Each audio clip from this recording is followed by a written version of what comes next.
Good evening. I will now call this special meeting of the Methacton School Board Directors of June 23rd, 2015 to order. Please rise for the pledge. I pledge allegiance to the flag of the United States of America and to the republic for which it stands, one nation, under God, indivisible, with liberty and justice for all.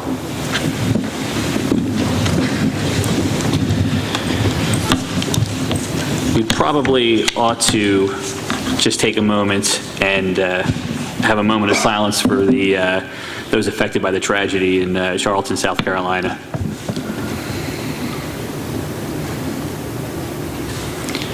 Thank you. By way of announcements, tonight's special meeting is for the sole purpose of hearing an update from Dr. Zerbe and some of the district's consultants on the consolidation committee process, and for the board and the public to get an update on the work that's happened since our last special meeting in March of 2015. An executive session report. I just want to report that there was an executive session of the board held on June 2nd for matters of potential litigation. There were 2 executive sessions, one held on June 7th and one held on June 15th, 2015 for matters of personnel.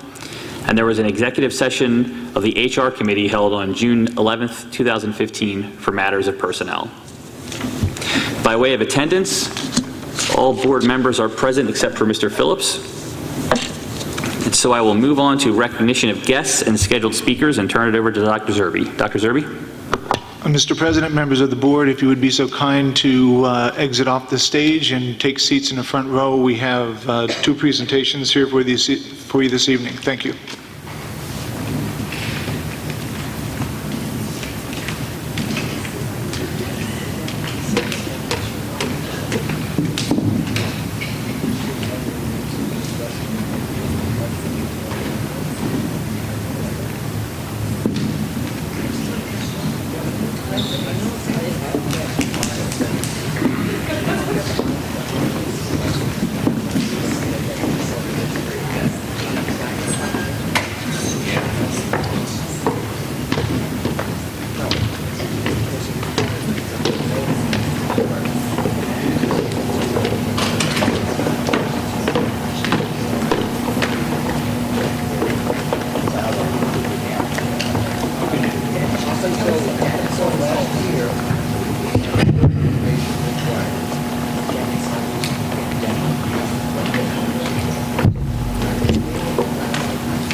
Good evening.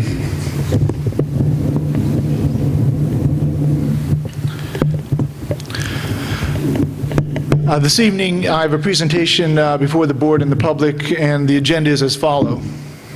We're going to take a look at the history and the committee update. We're going to look for a response from the Pennsylvania Economy League. I'll have further a recommendation from my office, and then, as the agenda had announced, we'll have a courtesy of the floor. As you can see, there has been several meetings on this matter to date. In fact, this evening I plan to take the approach that I'll go over what we have learned from each of these meetings and to bring us up to speed where we are today.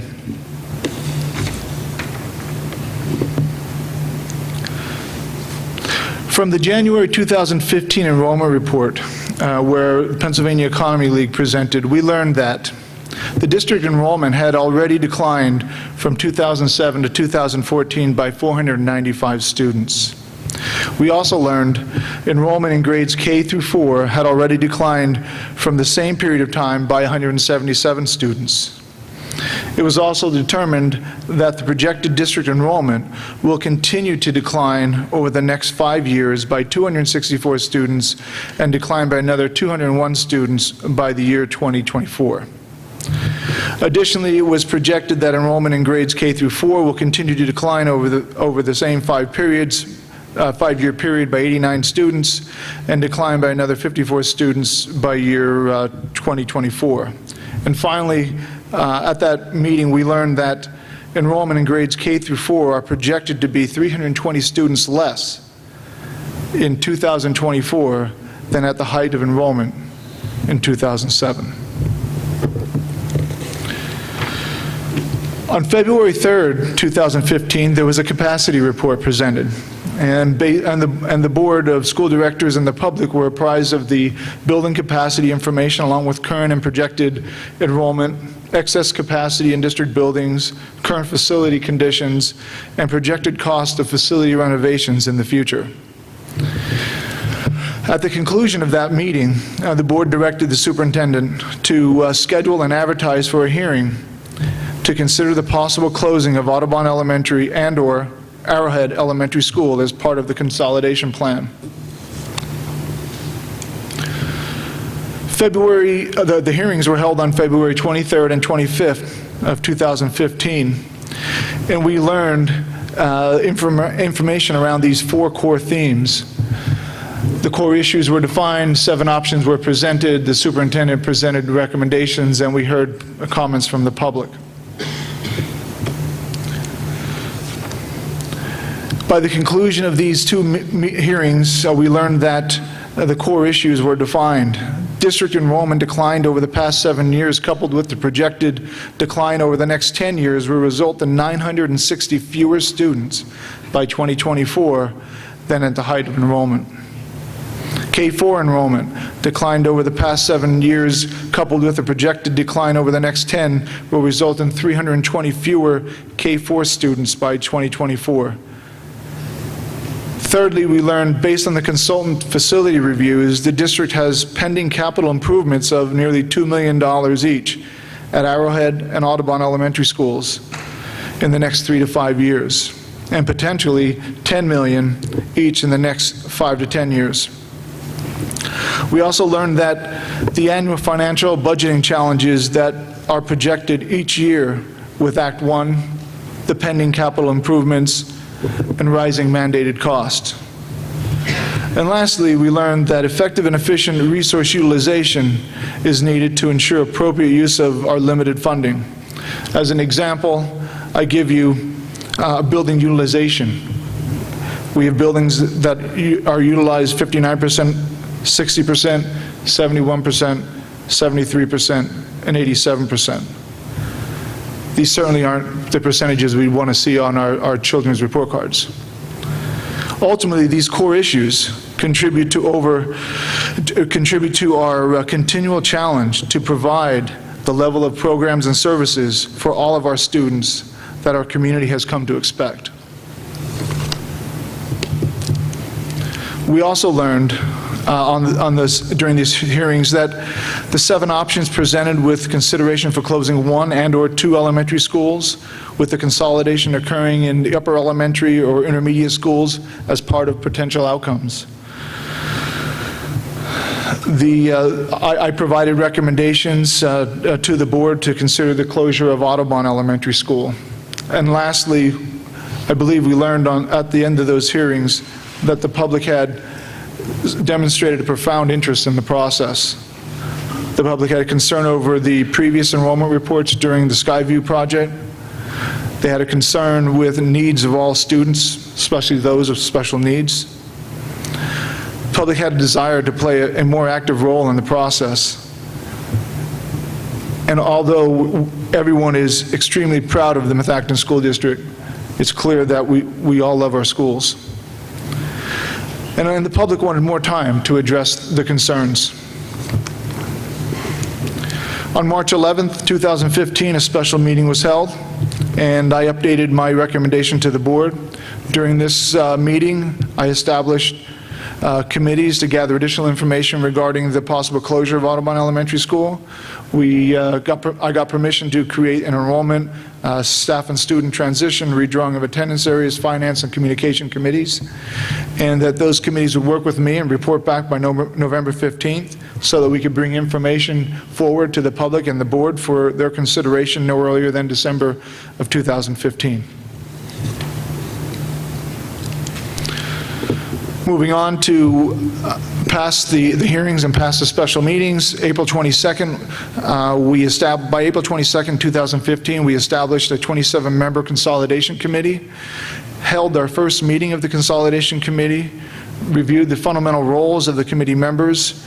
The two committees of the five, Enrollment Capacity and Education Committee, met to gather outstanding questions on enrollment and provided those questions to Pell seeking response.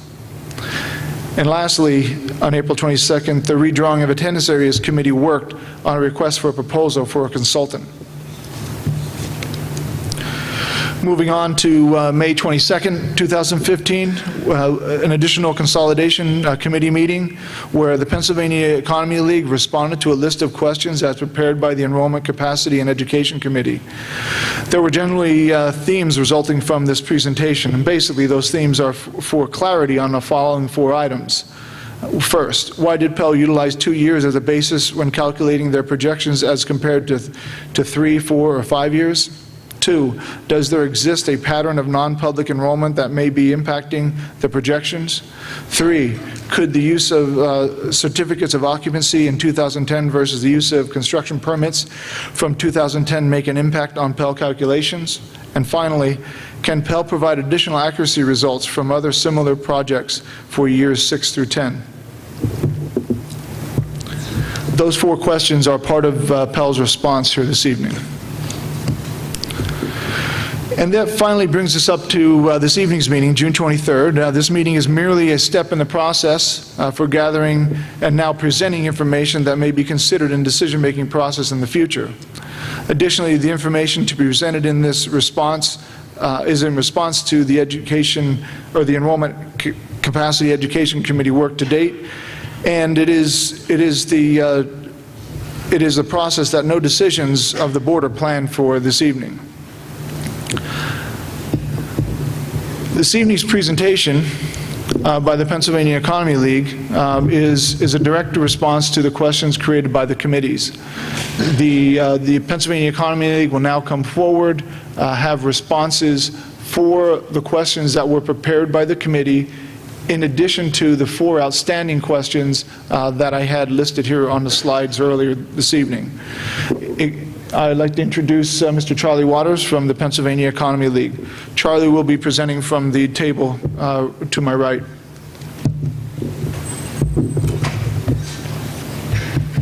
Thank you, Dr. Zerbe. Good evening, everyone. Give me a minute here to get organized. With me is Susan Baker of our staff, who is co-project manager on the enrollment component of PEL's involvement here in Methacton. As Dr. Zerbe indicated, we have responded to the questions list generated by the district's Enrollment Capacity and Education Committee, and on the 28th of May, we presented these responses to a combined meeting of the various subcommittees. As we indicated at that time, some of the subcommittee's questions are very similar in nature and have overlapping elements. Because we addressed each question independently, there is considerable repetition in our responses. This evening, we're going to try to cut out as much of that repetition as possible and provide you with the Cliff Notes version of the responses so that we can keep tonight's time frame within a reasonable level. Before offering, in spite of this Cliff Notes version, you need to be prepared for a pretty lengthy presentation because there are a lot of questions, there's a lot of detail, even without the repetition. Before offering our responses, we believe it would be helpful to provide several general comments about PEL, and the methodology that we use to project your enrollments. The Pennsylvania Economy League is an independent, nonprofit group that undertakes research in government finance, government management, overall public policy. This research ranges from broad-based regional and statewide issues down to local government budgeting, financial and operational planning, and so forth. We've been around since 1936, and we have offices in Pittsburgh, Harrisburg, Wilkes-Barre, and Philadelphia. During the past 28 years, Susan and I have performed more than 200 studies of school districts' enrollments, like the one we're here to discuss with you this evening. In keeping with PEL's overall mission, our role in Methacton was to provide facts and analyses to serve as an objective, independent, and valid base of information to aid the board, the committee, the district administrators, and the public in making important policy decisions. We believe we have done this by issuing our enrollment report back in January, summarizing it at a public presentation a few weeks later, offering testimony at your public hearings in February, and in addition, providing a greater depth of information by responding to the questions put forth by the subcommittee and discussing them on the 28th. In addition, as Dr. Zerbe has indicated, we've answered several follow-up questions that grew out of the May 28th meeting, and in the course of doing that, we supplemented our projections and the alternative high birth, low birth scenarios presented in the full report with projections resulting from using 3 additional models. These are provided solely as a point of reference. All this is designed to provide an even broader range of information to aid the district in addressing the important policy decisions it faces. With that said, the foundations for our methodology are the district's recent enrollments, recent relationships between your kindergarten entries and births in the district 5 years prior, all birth data available at the time the study was conducted, and recent grade-to-grade progression ratios. The specific components of the methodology used to project your enrollments were also influenced by what we learned about recent and expected housing growth in Methacton and various other factors capable of influencing your future enrollments. The underlying assumption of the methodology is that future enrollments will reflect the experience of the recent past in terms of cohort survival rates and grade progression ratios when they're combined with actual and estimated birth figures and current enrollments. The methodology is simple, it's straightforward, and we make no apologies for that. It's the most commonly used process for projecting public school enrollments. It's very understandable, and most importantly, it works. Studies have shown that this approach has consistently produced lower errors than other projection methods. If you were to undertake an internet search for school enrollment projections, you would find a lengthy list of studies focusing on national, statewide, countywide, and local school districts generated by government agencies, including the U.S. Department of Education, various state departments of education, including Pennsylvania's, plus individual districts who generate their own projections on an ongoing basis, as well as some generated by private firms. Essentially, all use the cohort survival grade progression methodology that we used because it's the industry standard. Our study reviewed a variety of indicators ranging from population to housing to migration patterns to the role of non-public education and on and on and on. Most of these indicators are not as directly connected to our model as are annual births and recent enrollments. Instead, these indicators serve as a basis for the overall analysis and are designed to develop an understanding of the general demographic and related patterns in the district and factors that may have an influence on your enrollments, and to serve as an important foundation to aid us in developing and refining the key components of our model for Methacton. These key components are the cohort survival rates and the grade progression ratios.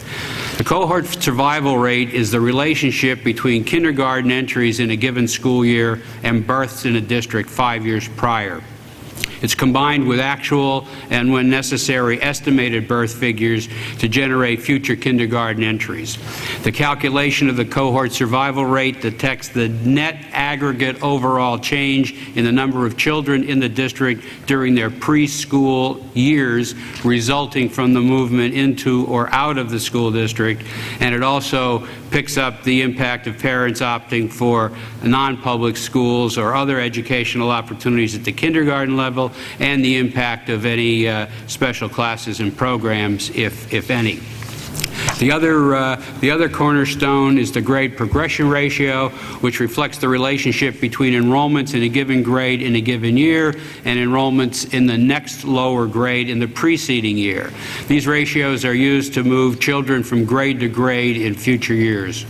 The grade progression ratio detects the net aggregate overall change in the number of public school pupils by grade that results from the movement into and out of the district, transfers of pupil into and out of special classes and programs, private and parochial schools, cyber, charter, and homeschool, CTC programs, and other educational programs not operated directly by the district. It also picks up changes in promotional and other internal district policies, dropouts in the high school grades, and so forth. That constitutes the foundation, and we'll go into more detail as we go through the individual questions. We have summarized the questions on the slides. Our responses are as important to us as they are to you, and we have scripted them so that we won't get carried away and ad-lib a little bit and fail to hit on the key points. So please bear with us. These questions, as put forth, are exactly as presented and organized by the subcommittee. The first question is really a comment, but there's a response. This is not true. While turnover of mature housing and its influence are not explicitly measured, the use of the cohort survival rates and grade progression ratios capture the net aggregate impact of turnover on public school enrollments by grade. To the extent that future turnover of mature housing will be compatible with recent experience, the impact of turnover will influence your projections. The next question, first real question, is the answer to it is yes. The net effect of the recession and numerous other factors on your enrollments is captured through the use of the cohort survival rates and the grade progression experience, but there is no specific identification of the extent of any material differences in the enrollment patterns that can be attributed directly to the recession or any changes that might occur if and when there is full recovery in our economy, however that's defined. The next question. The answer is yes. The net impact of new housing on your enrollments is captured through the use of the cohort survival rates and the grade progression experience, but no specific upward or downward adjustment reflecting changes in the future pattern of housing growth was justified or made. With regard to net in and out migration, yes. And we believe the introductory comments, the definition of the cohort survival rate and the grade progression ratio, and our comments on the fundamental methodological assumptions, as well as our response to the first several questions, serve as a reply to this question. With regard to housing in the respective townships, yes, it was used to temper and refine our model, but not to specifically adjust it. Meetings and conversations with representatives of the two townships and information provided by them allowed for identification of the number of residential units expected to be built in the years ahead. This information revealed that the number of new residential units is exclusive of age-restricted and similar housing, averages 35 units per year and is lower on an average annual basis than the average number of permits issued for new construction from 2010 through June of 2014, and it is dramatically lower than the number of new units added during the decade of the 2000s, which totaled about 229 per year on average, compared with 35 per year going forward. Therefore, this pace of new residential construction was deemed to be relatively stable during the current decade, stable influence on your enrollments, and did not justify any specific upward or downward adjustment in the projection model. The primary purpose of tracking housing growth and identifying the pipeline of anticipated residential units is to learn whether the pace of housing growth will represent a major departure from the recent past by noticeably accelerating or decelerating, or whether the growth is likely to remain fairly stable. It's not designed to directly translate new housing units to additional public school enrollments. Next question, the answer is in part, perhaps yes, and perhaps in part, perhaps no.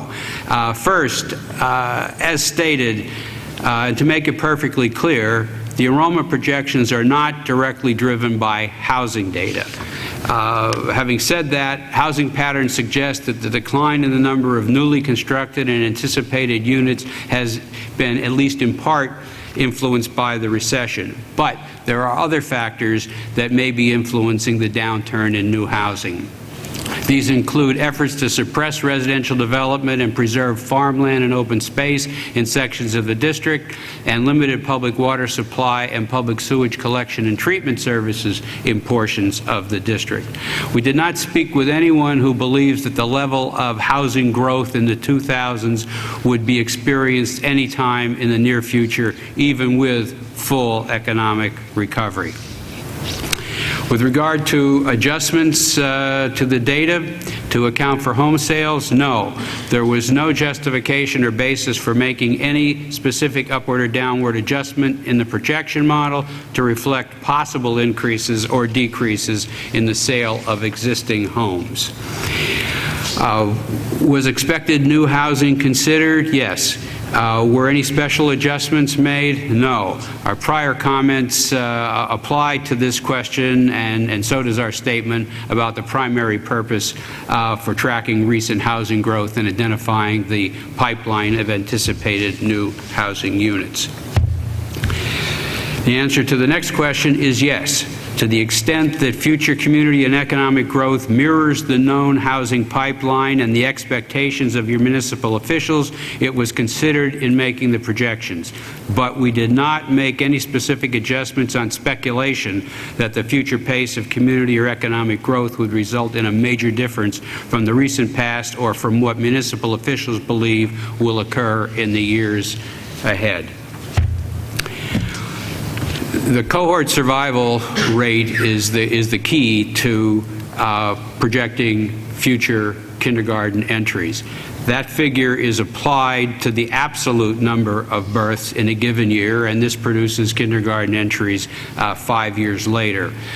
Determination of kindergarten entries for the next 4 school years was based on births that occurred in the district in all or parts of 5 calendar years, 2009 through 2013. For this purpose, incidentally, we used the school year cycle of births, September through August, and not the calendar year as reported in Chapter 3. For projection years 5 through 10, we relied on estimated future births, and this figure was the average of the 2 most recent years.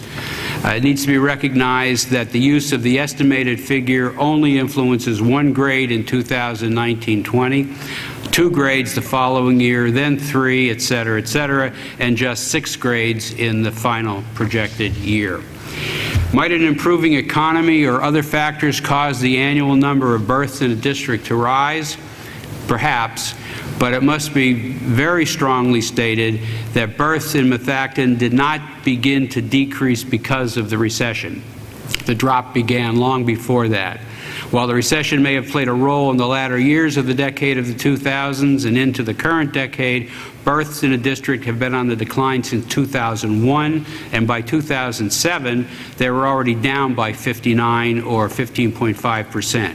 Between 2007 and 2013, births fell by another 35 or almost 11%. In all, births in a district decreased in 9 of the past 13 years, not just the years since the recession began. And in 2013, they were 94 or 25% lower than in 2000. Further, the average net annual decline in births was actually stronger before the recession than it was after the recession. Birth patterns are a key reason why your enrollments are down by almost 500 since 2007, and a key reason why we are projecting that your enrollments will decline by another 465 in the next 10 years. Cohort survival rates were relatively stable on average, but then rose in the past 2 years, and these higher figures are factored into in the model.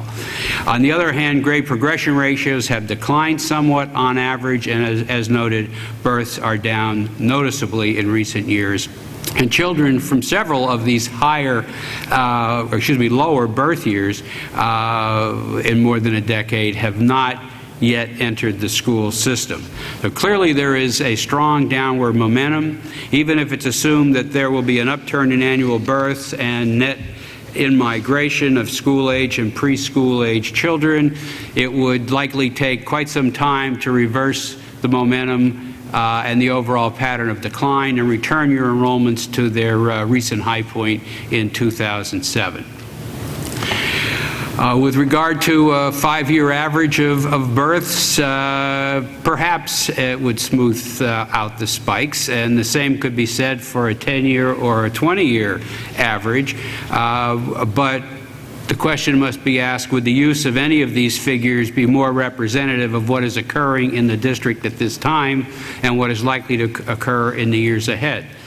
The result of using a birth figure equal to the 5-year average, which is a bit higher than the 2-year average that we used, and also using a lower birth figure than in the past couple of years to drive your kindergarten entry starting in 2019-20 are outlined in Chapter 5 of the report.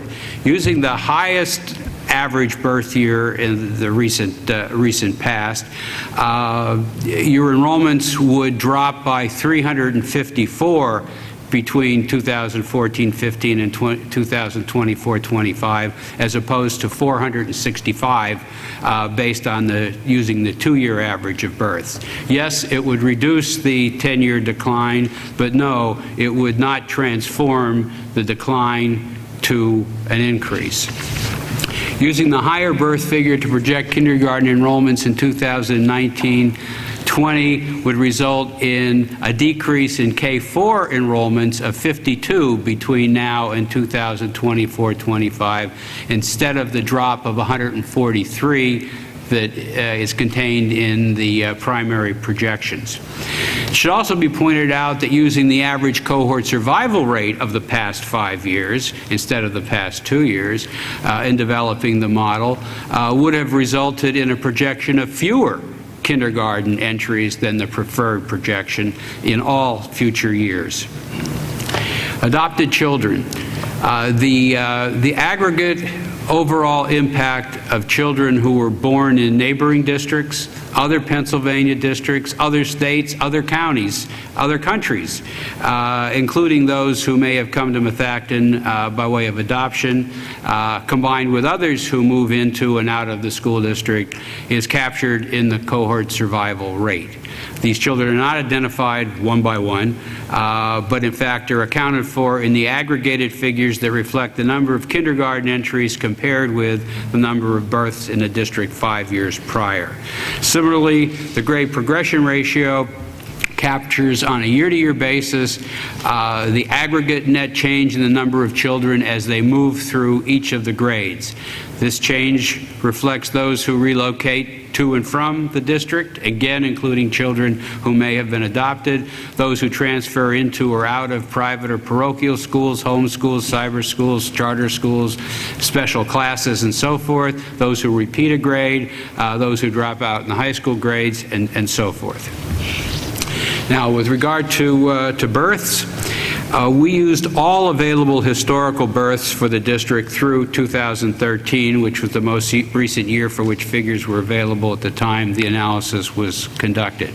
Determination of the kindergarten entries for the next 4 years are based on 2009 through 2013. As we indicated, projections for the subsequent years relied on the average number of births in the past 2 years. The next item is more of a comment. The first sentence is true. The second sentence is not. Yes, school year 2019-20 is a transition year from the reliance on actual births to the reliance on estimated births to drive kindergarten entries. And there will be a drop in kindergarten entries in from 2018-19 to 2019-20. However, conversely, the 2019-20 kindergarten count is higher than the number of kindergarten pupils projected for 2017-18. So those tend to balance each other out. As for the second sentence that suggests that we use the 2-year average for all future years, that is not the case. We use the 2-year average only for years 5 through 10. We used actual births for each of the preceding years. The grade progression technique. Yes, the average of the actual grade progression ratios for the 2 most recent years was used to construct our model and project enrollments in grades 1 through 12. With regard to the assumption, yes, as we previously commented, we believe that 2 years serves as a reliable base for projecting the next 10. This was the subject of much discussion at the May 28th meeting, and we have developed a detailed response, and it will be presented a bit later. About 320 family home sites? No.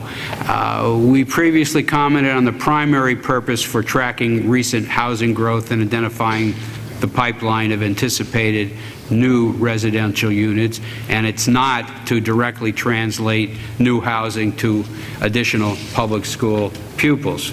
So 320 family home sites were not incorrectly excluded from the model.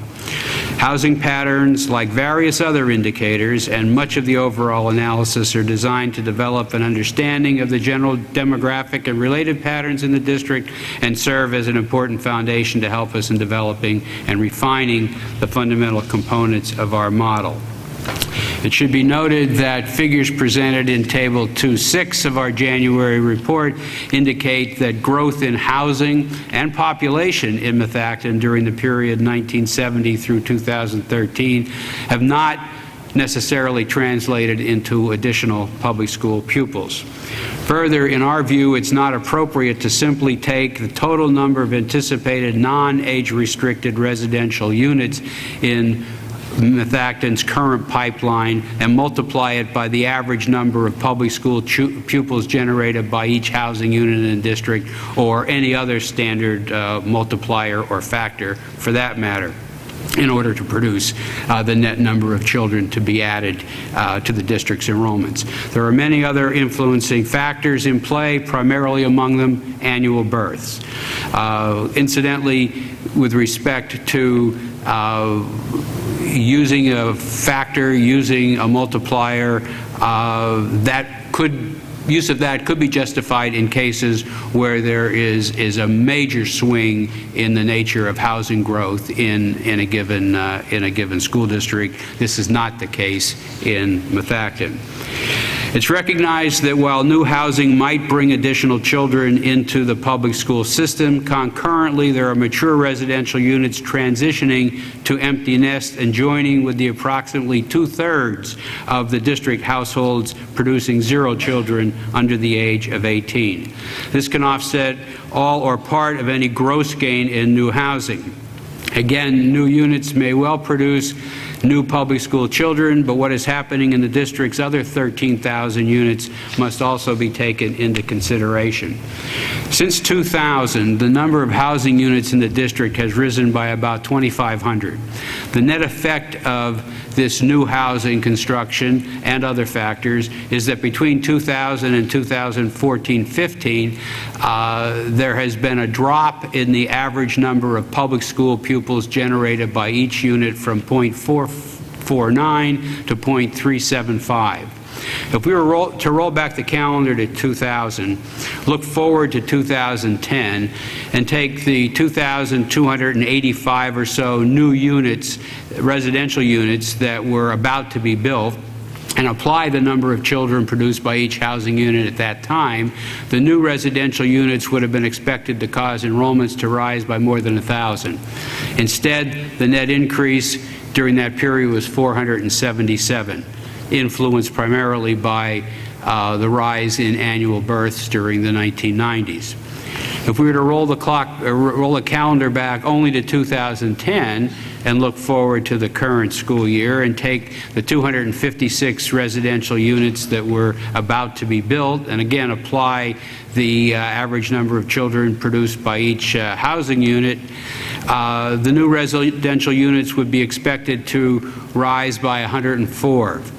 Instead, they decreased by 315, influenced primarily by the declining births that began in 2001. So since 2000, about 2,500 new residential units were built in the district, and the net increase in enrollments during this period is only 162. Again, with the pattern of births being the key factor, not necessarily housing alone. Is our data 100% accurate? To the best of our knowledge, yes. The primary sources are the district, the State Department of Health, the U.S. Bureau of Census, the Delaware Valley Regional Planning Commission, and officials of the 2 townships that comprise the district. We have no reason to doubt the information, the accuracy of the information that was provided to us. Well, this is the $64 question. The brutally frank answer is no one knows with 100% certainty. But we can tell you that since 1986, Susan and I have conducted more than 200 studies like this for Pennsylvania School District, and we regularly evaluate the accuracy of our work by comparing these projections with the figures that actually resulted. The mechanism for doing this is known as the mean absolute percentage error, and it is the most widely used statistical measurement for accuracy in time series and trend estimation. Through the 2013-14 school year, and based on 900 data points, the MAPE for the first 5 years of projections in the school districts we studied in the past 28 years is just over plus or minus 3%. Essentially, it's plus or minus 1% the first year, 2% the second year, 3% the third year, and by the 5th year, plus or minus 5%. The literature suggests that accuracy of 5% in 5 years is acceptable. So despite the words of caution and skepticism expressed by some, and acknowledging that no one can predict the future with 100% certainty, based on our experience, based on the indicators we relied on, the techniques we used, and our track record, we're confident that the figures offered in our report are as reasonable and as realistic as possible in light of available facts, and they should serve the district well in short and long-term planning. At the same time, it should be mentioned that the report expressed concern about the uncharacteristically large rise in the district's 2014-15 cohort survival rate and raised a question as to whether this level will be sustained. In keeping with that, we indicated that we would revisit the projections in the fall of this year at no additional cost to the district in order to make any adjustments that proved to be appropriate based on information available at that time. Next comment suggests that there is a contradiction. Our response is that there is no contradiction, and we need to look at the numbers that were cited. We believe the figure attributed to the February 23rd presentation was provided by the district in December, and it was based on building-by-building counts. As such, it's a snapshot from a different point in time and reflects a source other than the district's October 1st counts used throughout the enrollment study. Further, this figure may not be fully compatible with the definition that controlled the enrollment figures used elsewhere in our enrollment study. Any credible effort to project school enrollments requires consistent and compatible data, and a uniform point of reference from year to year is essential. The standard for Pennsylvania Public Schools is the report that all districts are required to submit to the Department of Education on October 1st of each year. Hence, we consistently used those figures in the enrollment portion of our study. It's also important to recognize that month-to-month enrollment growth and decline within a school year normally occurs due to the movement of families into and out of the district, transfers into and out of special programs and non-public schools, and dropouts in the high school grades. For any valid conclusion to be drawn from intra-year data, it would be necessary to look at all months in the course of the school year. Recent information provided by the district, which we believe is compatible with the definition of the October 1st figures used throughout the report, reveals that pupil counts in K-4 on the first day of each month of the current school year, the 2014-15 school year, starting on October 1st, rose in 4 months and declined in 3. And as of May 1st, the net gain was just 5 pupils. It should also be noted that during that same period, your total enrollments fell in 5 months and were up in 2, and the net change was a loss of 25 pupils. In the broader context of the methodology employed in generating the projections of your enrollments, everyone should be aware that the effect of any growth or loss in pupil population subsequent to October 1st of any school year, if sustained, would be reflected in rising or falling grade progression ratios and captured when figures for the following October are analyzed and compared with the previous October. If the district has indeed experienced a genuine unanticipated net growth or loss in K-4 enrollments, or any other grade grouping for that matter, in the current school year, the causes and implications will be explored when we revisit the projections in the fall of this year. But please remember, year-to-year and grade-to-grade gains in K-4 pupil counts are expected. This is based on the progression ratios at this level. The projected overall decline in pupils in these grades does not result from the movement through the grades. It is caused by declining births, and this results in smaller and smaller kindergarten entries. The number of children rises very noticeably from kindergarten to first grade, and much more modestly in grades 2 through 4. But the net effect is declining enrollments from year to year at K-4 because of the lower kindergarten entries. Now we're back to the cohort survival rate again. The rise in the cohort survival rate in 2014-15 was in 2014-15, not in 2013-14. Nonetheless, PEL believes that revisiting this issue is the right thing to do. But this comment needs to be further clarified. The higher cohort survival rate has already been built into the projection model. The uncertainty we express relates to whether or not this higher level will be sustained, not so much as to whether the continuation would affect the projections. It is already assumed that it will. This issue then is if the higher level is not sustained and future cohort survival rates fall more in line with the years prior to 2013-14, whether the projections as presented could be overstated and therefore need to be adjusted. Discrepancies. We're unclear as to the nature of the alleged discrepancies related to the building level, unless this is a reference to the difference between the October 1st enrollments for grades K-4 and the sum of the building-by-building figures that were part of the February 23rd presentation.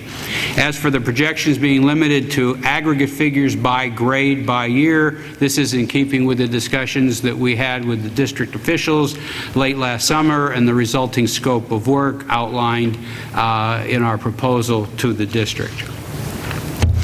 On the issue of Audubon, because our review of historical enrollments and the resulting projections involved just aggregate figures by grade by year, we did not focus on individual buildings and have no specific information on the situation at Audubon, and therefore we cannot comment. As for whether or not transiency is in the primary grades and its potential impact on higher grades was considered by PEL, this, like many other factors, is implicit in the cohort survival rates and the year-to-year grade progression experience. With regard to accuracy, again, our evaluation of accuracy of projections generated in more than the 200 studies that we've been involved in is, again, based on the mean absolute percentage error. This calculation involves taking the difference between the actual enrollment figure in a given year in a given district and the figure PEL projected and dividing it by the actual figure and then converting it to a percentage. The resulting figures for each year in all districts are then summed without regard to signs and divided by the number of data points. The reasons the signs are disregarded is that in a data set such as this, where you have differences that may be higher and differences that may be lower than the actual figures, if you retained the signs, the pluses would offset the minuses and you'd end up with a zero or darn close to it. A misleadingly low error figure. Eliminating the signs avoids that. And we previously indicated what the accuracy figures are for the first 5 years. We were asked about other districts where we initiated projects in advance of the 2007 school year, and there are actually 3 districts in southeastern Pennsylvania where we developed projections starting with the year 2007-08. They are Council Rock, Upper Merion, and Tredyffrin Easttown. In Council Rock, the difference between the PEL projection and the actual figures were, for the first 5 years, respectively, minus 0.3, minus 0.8, minus 1.7, minus 2.8, and minus 3.9. In Upper Merion, the corresponding figures were minus 0.4%, minus 1.6%, minus 2.3%, minus 5.6%, and minus 2.5%. In Tredyffrin Easttown, the figures were minus 0.3%, minus 0.4%, plus 1.2%, plus 1.9%, and plus 3.7%. All year 5 accuracy figures are well within the 5% benchmark. However, one 4-year figure is slightly outside the guideline. Incidentally, a negative figure indicates that the actual figure was below the PEL projection. A positive figure indicates that the actual figure was higher than the PEL projection. To follow through on the initial question, the other districts where PEL developed projections starting with the 2007-08 school year are Lebanon, Gettysburg area, Conewago Valley, Donegal, Central Dauphin, York Suburban, Palmyra area, and Blue Mountain.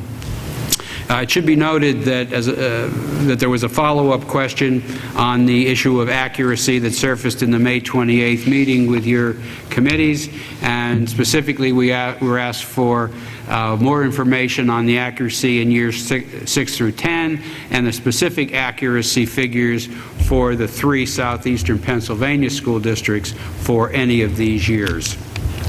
For years 6 through 10, our calculations of the MAPE are based on 725 data points, and the difference between the projected and actual figures average 7.7%. The specific year-to-year figures are as follows. Year 6, plus or minus 6.3%. Year 7, plus or minus 7.0%. Year 8, plus or minus 8.0%. Year 9, plus or minus 8.8%. And year 10, plus or minus 8.9%.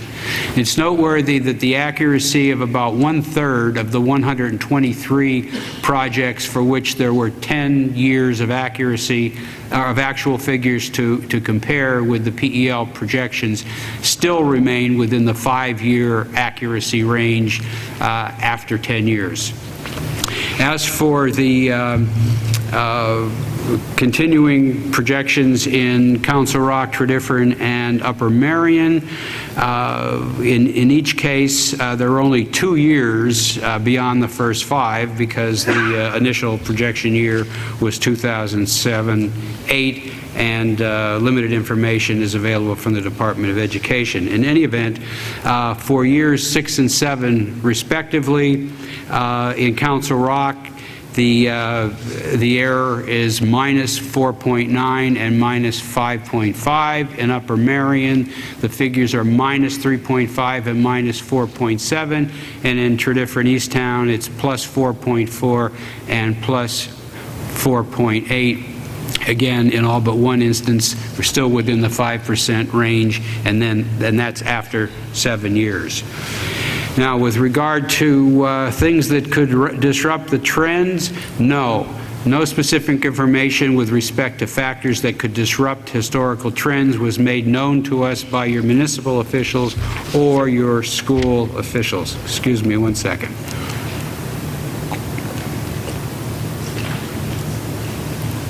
Thank you. The next question. PEL did not use these inputs to directly derive the projections. Information on population and housing patterns as they relate to public school enrollments, as well as a variety of other indicators, were provided in order to allow, as we've said, a better understanding of the factors that can be perceived as having an influence on your enrollment, and to aid us in developing the specific components of the model for methactin, and to reinforce why the model for the projection relies on cohort survival rates combined with actual and estimated births and the district's recent grade progression experience, and not on population and housing growth. With regard to the weight applied to these inputs, each of the 2 key factors is fully and equally weighted. The cohort survival rate that's factored into the model and the district's actual and estimated birth figures for a given year are the sole mathematical factors for determining kindergarten entries 5 years later. Similarly, the grade progression ratio for each grade in a given year is the sole mathematical factor in determining the enrollment in the next higher grade the following year. With regard to pre-recessionary data, the answer is no. Pre-recessionary data at a minimum is almost 10 years old, and it's not relevant to the realities of today. There is a list of questions, additional questions provided by Mr. Andrews and Mr. Sandner, but because our initial focus was on specifically enumerated questions, which were just recited, and the comments from the subcommittee, the main emphasis there was on why did we use 2 years for the cohort survival rates, the grade progression, and the recent births. Relevant questions and comments from Mr. Andrews and Mr. Sander will be addressed separately. With regard to confidence interval, the answer is no. Our analysis does not involve survey results, sampling, polling, trials, experiments involving data that are randomly selected. We are projecting based on real data, and we have actual results for the entire population. The best way to evaluate the projections and measure the confidence and accuracy and expected error is to compare the prior projections with what actually resulted. As stated, the mechanism is the mean absolute percentage error, and just as an internet search will identify the cohort survival grade progression approach as the best methodology for projecting enrollments, a similar search will identify the mean absolute percentage error as the proper way to measure accuracy of enrollment projections. The next comment takes us in a couple of directions. We previously indicated that because we did not focus on individual buildings, we have no specific information on the anomaly at Audubon and therefore can't comment specifically on that matter, and we believe revisiting the aggregate projections in the fall of 2015 is justified and will do so. Further, we previously outlined the specifics of our concerns as they relate to this year's cohort survival rates and related issues. Rather lengthy comment is next, and frankly we have no basis for any specific comments beyond the responses to the variety of questions that we've already answered, and that we believe covers the specific questions and comments that were in the subcommittee report to the district, which was passed along to us back in April. So we now turn our attention to the additional questions that surfaced in the course of the May 28th meeting. So let's start with why we used the average number of births in just the 2 most recent years as the estimated birth figure to drive kindergarten entries starting in 2019-20. Well, first, as previously stated and documented in the report, the overall pattern of calendar year births in the district began its pattern of decline in 2000.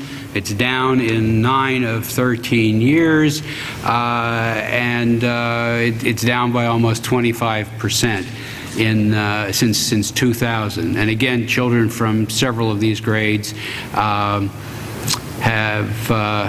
several of these birth years have not yet entered into the school system. So given the downward pattern in calendar year and school year births, and based on our experience, it was determined that using the average birth figure of just the past 2 years to estimate future births that drive kindergarten entries starting in 1920 was appropriate. This conclusion was further supported by preliminary birth figures for September through December of 2013 that were not used in the basic model because they represent the first 4 years of the next birth cycle, which is not complete because 2014 births have yet to be released by the Department of Health. This figure, the last 4 years of, the last 4 months of 2013, totaled 99. The last 4 months of the previous year totaled 121. We recognize that we need 8 more months of births to get a full birth year for purposes of the projections, but these figures for this portion of the year clearly suggest a continuing decline in your annual births, and the use of the 2-year average is reinforced. Acknowledging that there's uncertainty in all of this, we provided higher and lower scenarios in the report, and we touched on those earlier. And so you can readily see what the impact would be if births begin to drift higher or lower than the figure we use in the report. And in fact, if we use the higher five-year average, which is a higher figure than the 2-year average that we used, the result would be a drop of 354 in your total K-12 enrollments between 14-15 and 24-25, as opposed to 465, which was the primary or the preferred projection based on the 2-year figure. Yes, as previously noted, it does reduce the magnitude of the decline, but it does not transform the decline into an increase. So overall, after falling from 5,338 in 2004, 10 years ago, to 4,974 in the year just ended, or by 364, or 6.8%. Total enrollments would be down by 718, or 13.5% in the 20-year period, based on the higher estimated birth calculation, compared with 829 using the preferred projection.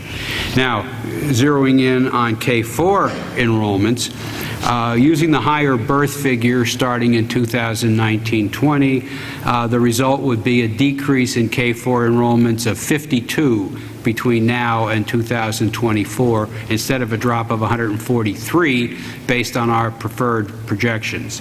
There would be a rise of 22 pupils, or 1.3%, in the final 5 years, compared with a decline of 54 using the preferred projection.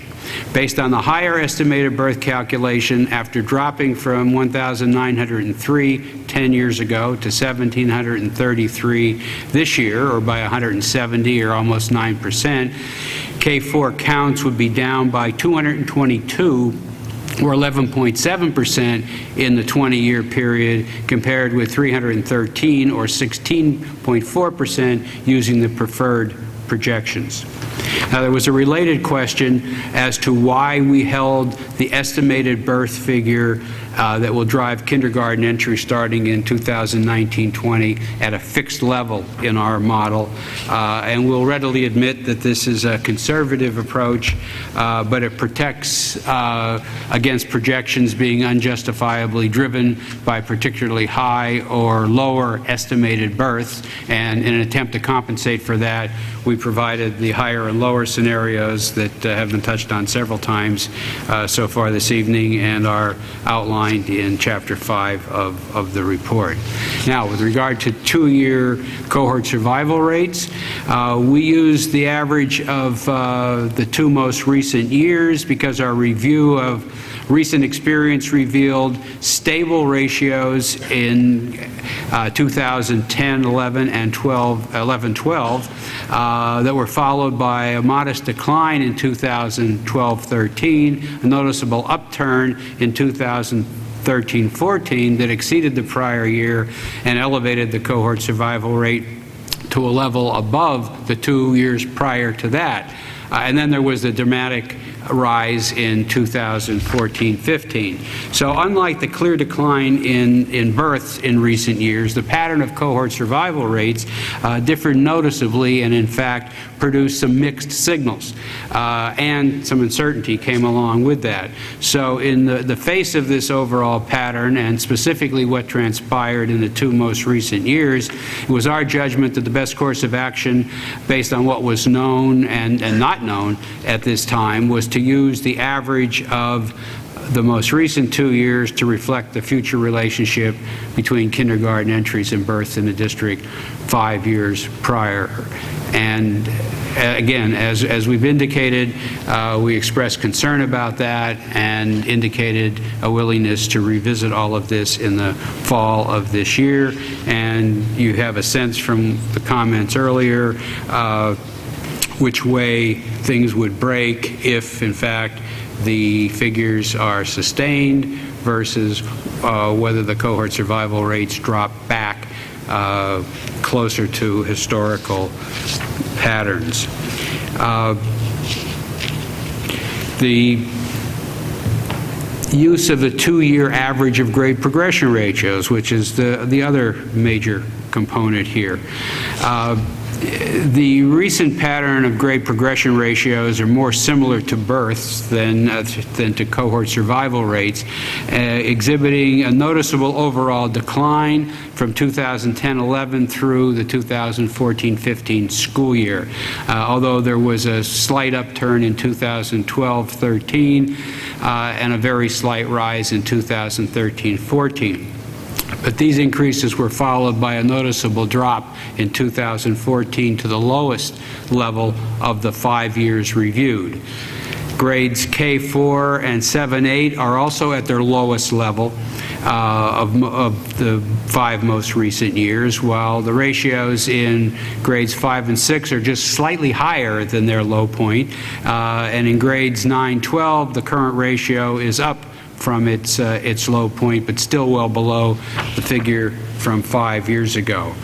Review of these patterns led to the conclusion that the use of the average of the 2 most recent years was the appropriate way to go.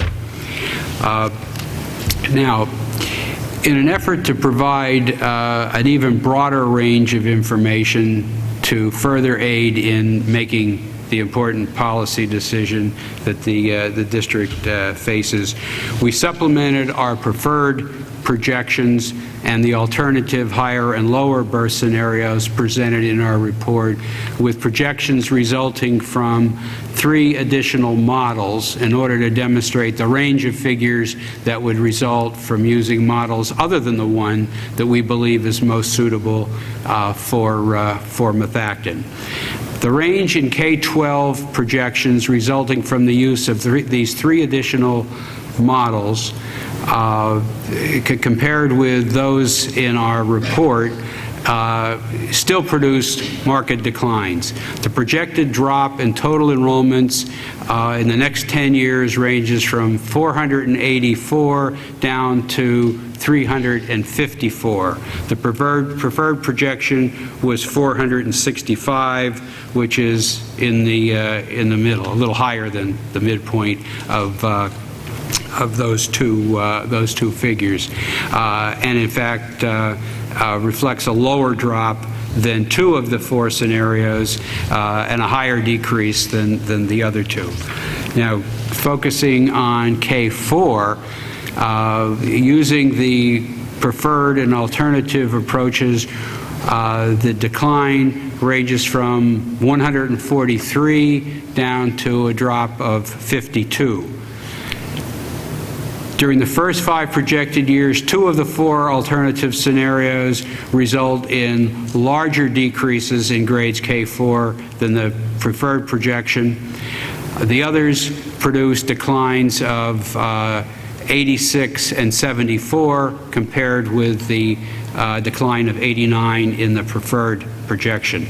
In the second 5 years, you have a slightly different picture. 3 of the scenarios produce modest gains ranging from 1 pupil to 23 pupils compared with a decline of 54 under the preferred projection.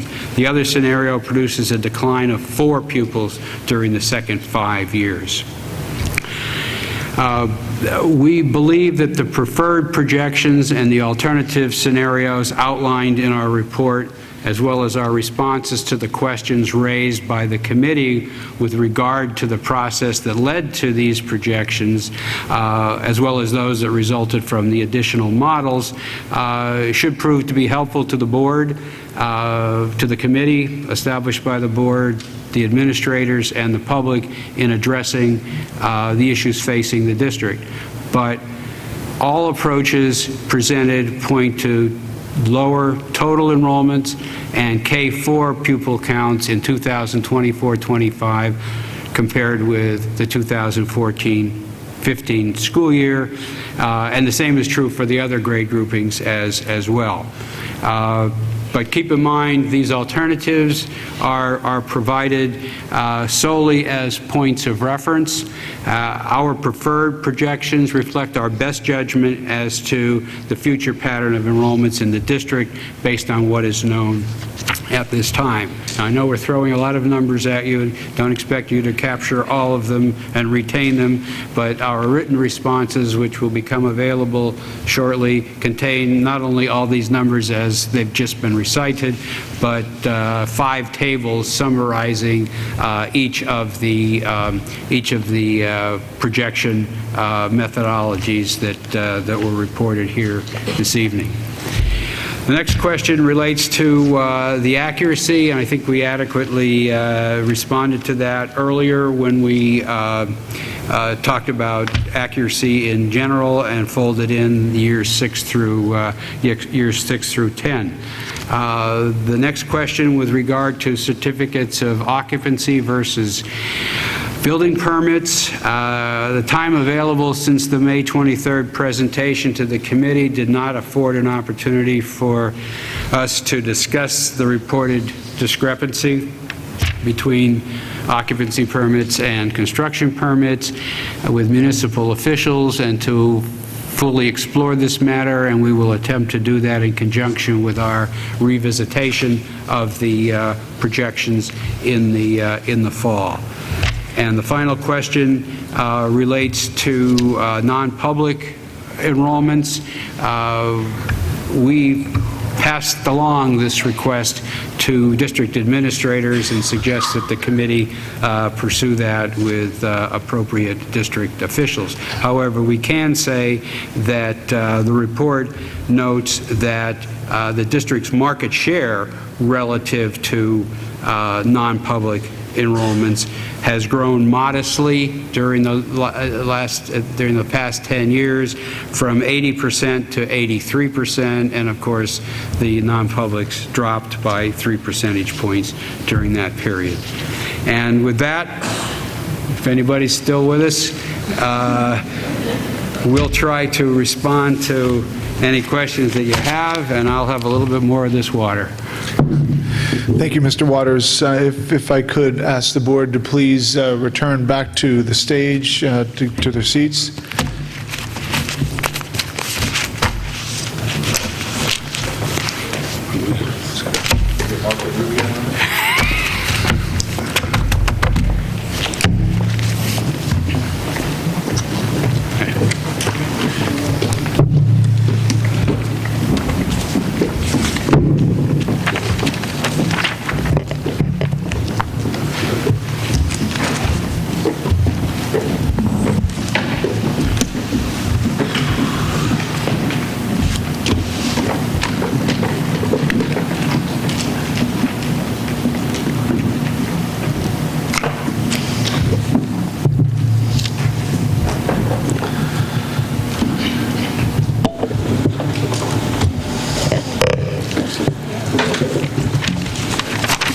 The next part of our presentation, prior to any discussion by the board or comments from the public, I just want to give a recommendation from my office. And this summary recommendation is rather straightforward. As you know, we've heard responses from Pell to the questions prepared by the Enrollment Capacity Education Committee this evening. As such, unless otherwise directed by the Board of School Directors, I, as Superintendent of Schools, being previously directed by the board to form committees to assist me in information gathering process related to school consolidation, will utilize the Pell Enrollment Report as the basis to continue the work of the committees. That's my recommendation this evening, and that concludes our presentation part of tonight's meeting. Thank you. So, well, what I want to do now, excuse me, is open Charlie up to any questions that the board may have based on his presentation. Any board members have any questions for Mr. Waters? No? I think we all need some time to absorb. Yeah, there was a lot of information, certainly, and we'll certainly take him up on the written submission. I didn't enjoy this either, by the way. I don't know about that. Okay, that said, any discussion around Dr. Zerbe's recommendation? I just have a question which I think is appropriate, but in regard to the Education and Capacity Committee, And I know we were just talking about enrollments here tonight, but I wondered what activity is underway with regard to capacity determination by building, and whether that committee intends to report out an accurate space availability based on the increased need of special education, arts, etc., when increased enrollments were to take place in a building. The appropriate response to that question is that no work to this moment in time by any of the committees has occurred relative to the capacity information that the Enrollment Capacity and Education Committee would subsequently engage in once we got beyond this particular position in time relative to the enrollment projections. So the committee has focused on the enrollment projections solely to bring us to this point, as well as the work has been completed and an RFP has been issued out by the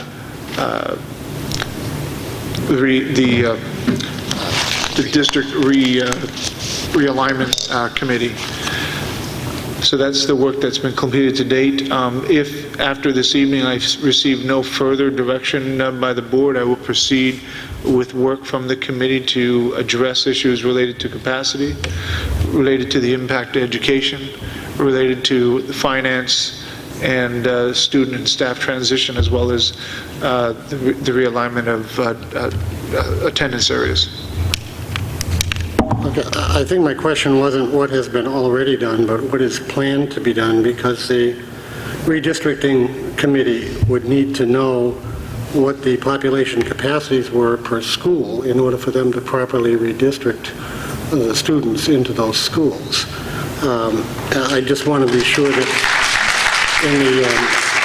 in the committee's activity going forward, not so much concerned about past, but before the report out, whether there will be specific activities relating to the actual capacities for each of these buildings as they presently are constructed. Well, the capacities for the buildings were presented, I believe, in the February meeting by the Pennsylvania Economy League. Well, there were, but there were some questions left from that. And the percentages that were used tonight, just conversationally, which is really what raised this question for me, is that, and I took it to be Woodland and Arrowhead are at 59 and 60%. Those two populations in those two schools are, for purpose of conversation, 300. So if 60% is 300, that would indicate 100% capacity there would be 500. And at 22 students targeted, that would be 23 classrooms. And I just didn't know if that was really the capacity of those schools. Again, the presentation by Pell and Mr. Thompson from Thompson Associates from the February 3rd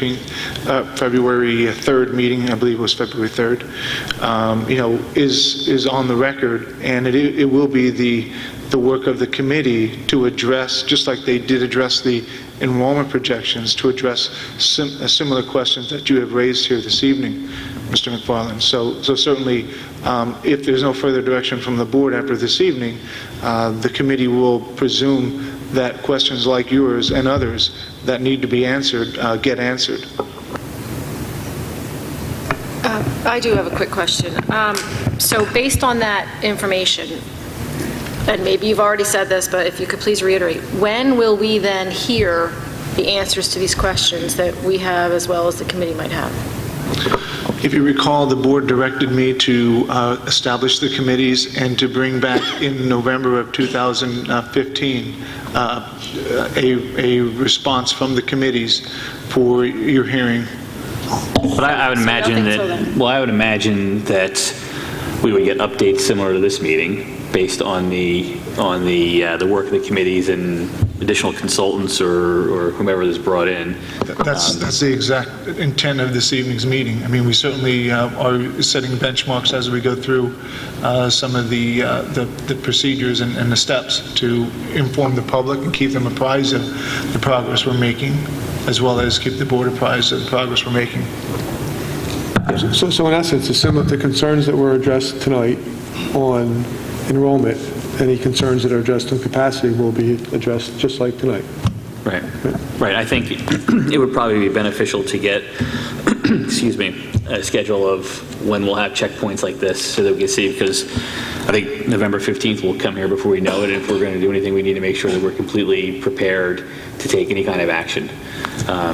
So it is. Yeah, that makes complete sense, and we'll certainly do that. We needed to arrive this evening at this presentation prior, because if there was further direction by the board other than the one that I currently have before me to do anything differently, all that additional work would not necessarily be worth our effort and time.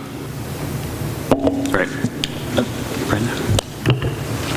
I just, on the basis of some of the comments that have been made, I think that the board should think about what kind of direction might be given in the event that there is a recommendation for a closure of a school, as to what kinds of things we should be considering that will be beneficial to the children who will be the result of this, whether they have to move to other schools or whatever. Qualitative changes that perhaps could be made. And I think that we should consider what types of changes might happen as part of the work that you do. So I know you said that we're not going to do anything tonight, and I think it's appropriate not to, because I think some time needs to be taken to think about it. But there may be ways to make any change better, and we could give you that guidance from us. Well, I certainly appreciate the input from any groups, whether it's the board or members of the public, and presumably the already established groups. In fact, that's one of the major issues that are in front of us. The education, the enrollment capacity and education group is going to be looking at just those exact things, as well as a student and staff transition group have will specifically address some of the qualitative aspects of any transition if it were to occur. Additional questions or comments? Okay. So going back to Dr. Zerbe's recommendation, unless anyone has any objection, we'll note that and move on.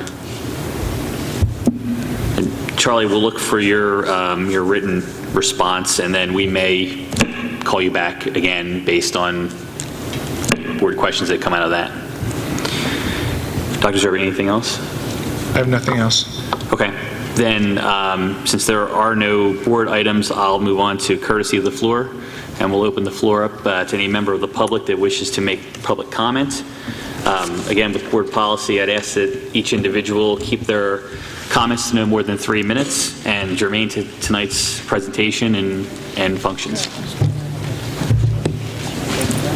Hey, Mr. Waters. Ready to go? Ready to go. Andrew Sander, Low Providence. You kind of probably all know me.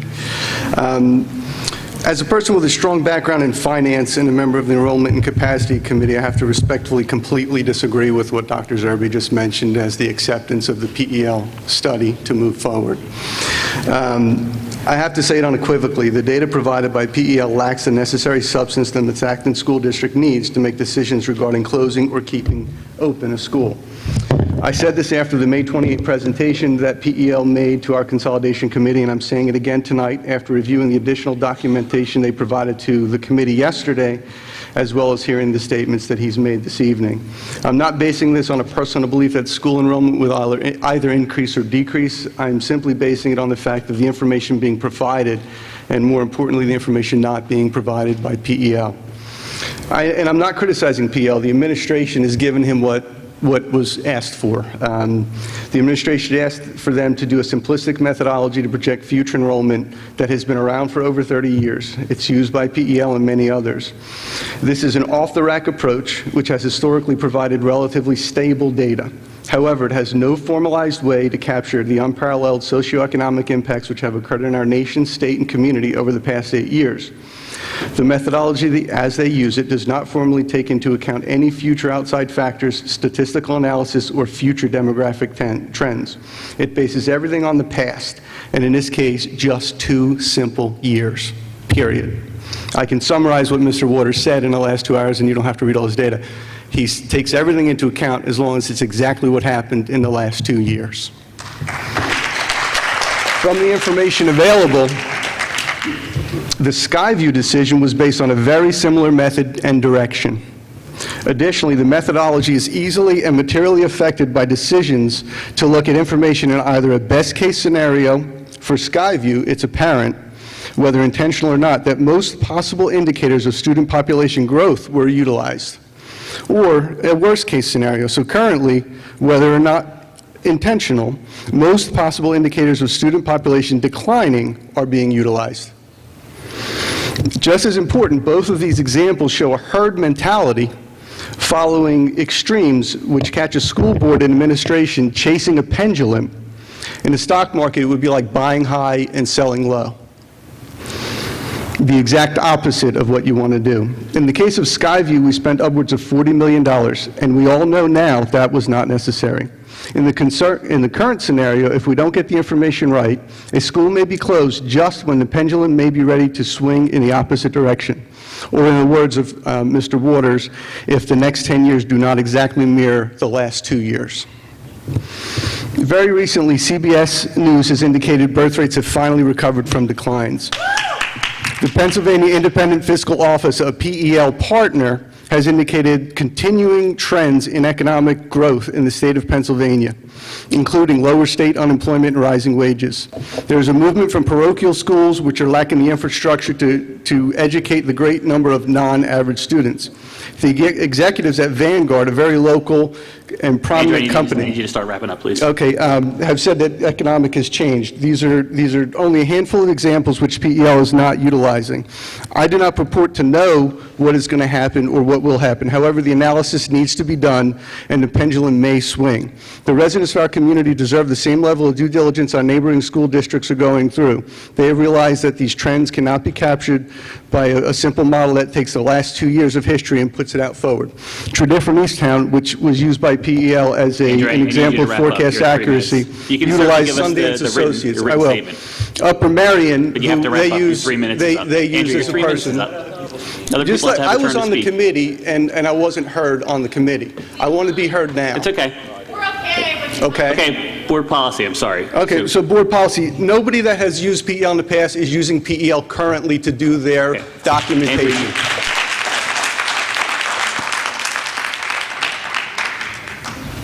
You know what, I'll send it to them.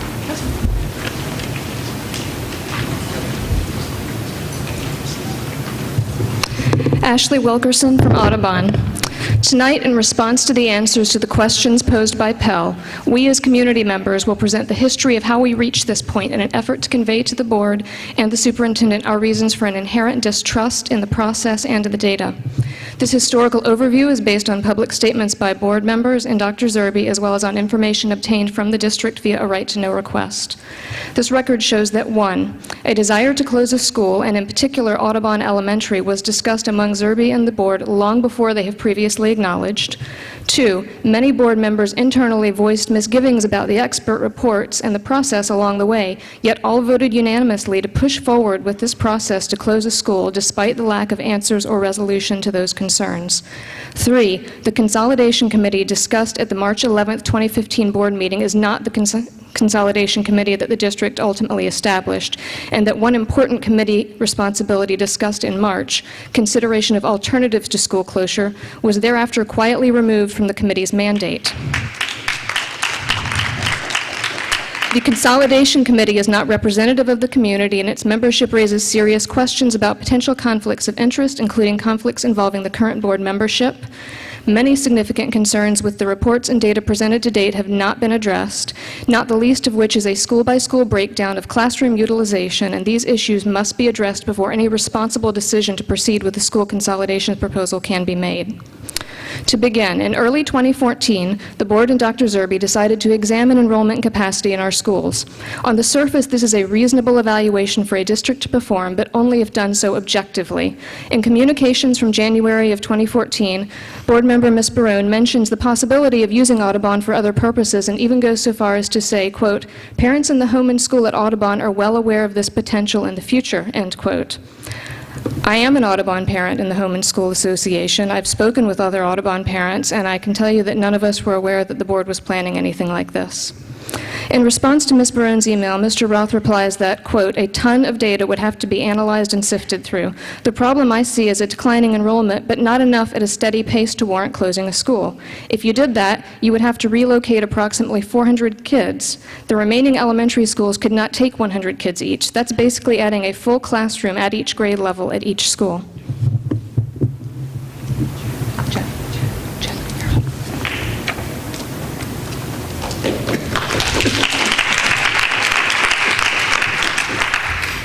Regardless, an enrollment and capacity I'm study... sorry, could you just state your name and... Sorry, location Jen for the record? Stevenson, Audubon. Thank you. Regardless, an enrollment and capacity study was planned, and Methacton opted to use Pell for the study without seeking proposals from other firms. In his weekly communication to the board on June 6, 2014, Dr. Zerbe responded to questions regarding the study as follows.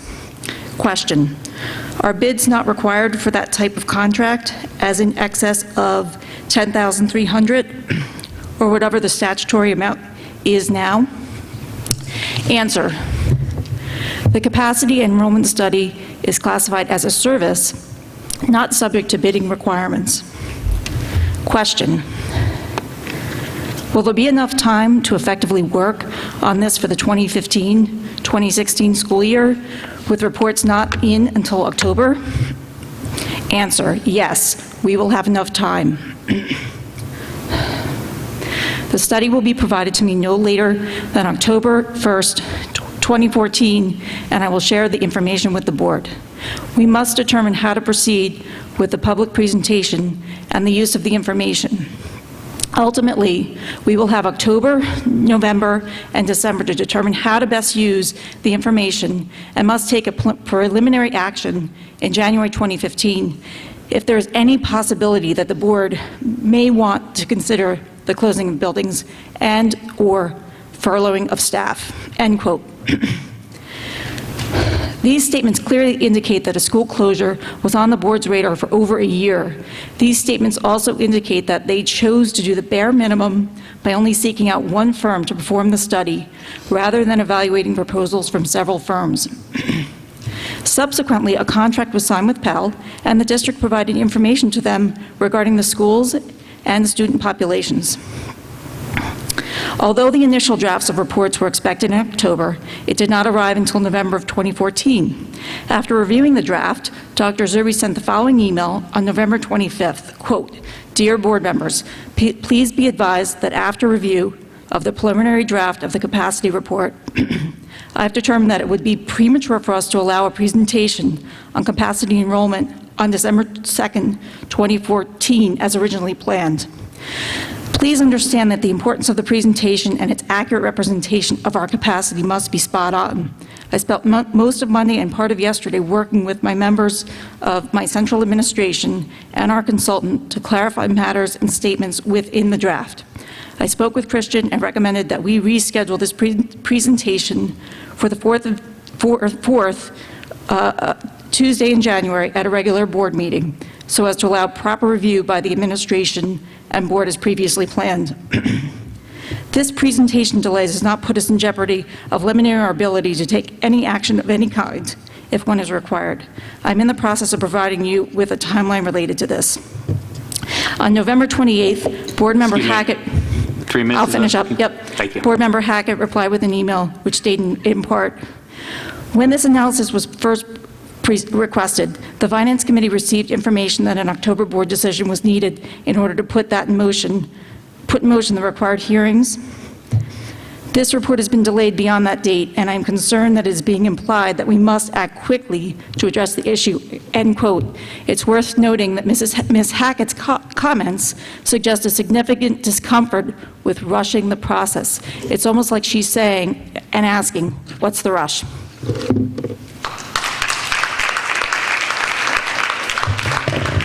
Lynn Webb, Lower Providence.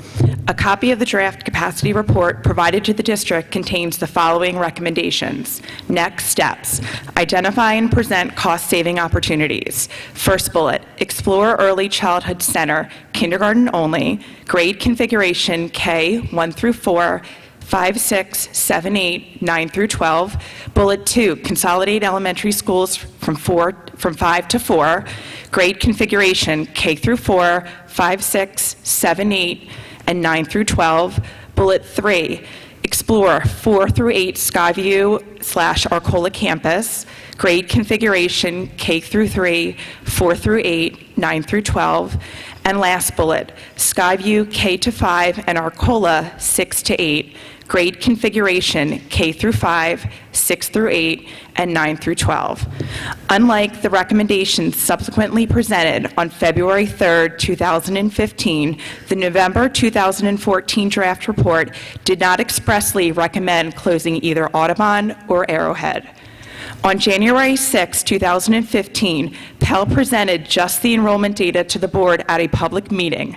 This data indicated that enrollment was declining, but Pell made no mention of capacity in its report, nor did they make any recommendations. On January 8th, apparently still prior to receiving a revised capacity report from Thompson and Associates, Dr. Zerbe's own files indicate that he was searching for and printing out information regarding the legalities of how to close a school. On January 9th, Jim Thompson, the architect who was writing the capacity report, sent the following email to Dr. Zerbe, which demonstrates the necessity of understanding learning support needs prior to assigning capacity to a school, as his revision of the capacity based on learning support needs dropped by over 200 students. Quote, "I met with Lucretia Page at Arcola Intermediate School. I modified the school capacity of Arcola based on my better understanding of the role of learning support classrooms on each of the 6 teams.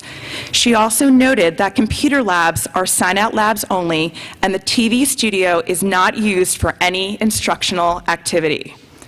The combined effect of these clarifications decreased the school capacity of Arcola Intermediate School from 1,318 to 1,105, end quote. What would happen if the same careful analysis were performed regarding the utilization of space at the elementary schools?"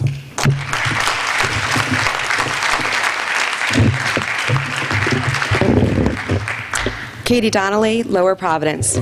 To continue, on January 23rd, 11 days before February 3rd board meeting, and thus before the board voted publicly to consider school consolidations, Dr. Zerbe sent an update to the board members, which included an attachment entitled Optional School Consolidation Schedules for Consideration. This document included multiple scenarios for proceeding with the closure of a school. There were additional emails among the board members which discussed press releases, how to handle the announcements of a possible school closure, and even how to set up the stage during the hearing process. On January 26, prior to the capacity report presentation to the board, Dr. Zerbe sent an email to board member Hackett in response to her questions about the cost saving of closing Audubon. Quote, "Our calculations are based on specific staff that are likely to be eliminated with the closure, with the least seniority in the district. The total savings by closing this building is in the $1 million range," end quote. On February 2nd, again prior to February 3rd capacity study presentation, Board Member Hackett sent the following email to Dr. Zerbe expressing her concerns about targeting Audubon for closure in light of the many positive attributes to the school. Quote, "In reviewing the information concerning some of our elementary schools, here is some information about Audubon Elementary. 1, it is one of 2 elementary schools highlighted in the achievement sections of the comprehensive plan, noting that it has received a federal designation of reward as a reward school of achievement in 2013. 2, Audubon has 433 students, according to the enrollment report of September 11, 2014. The next largest school has 66 students fewer, or 3 full classrooms.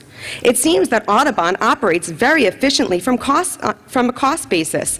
When I looked at achievement based on the state scores for 2013-2014, the information suggests that it is the top 3 schools in reading, math, and science.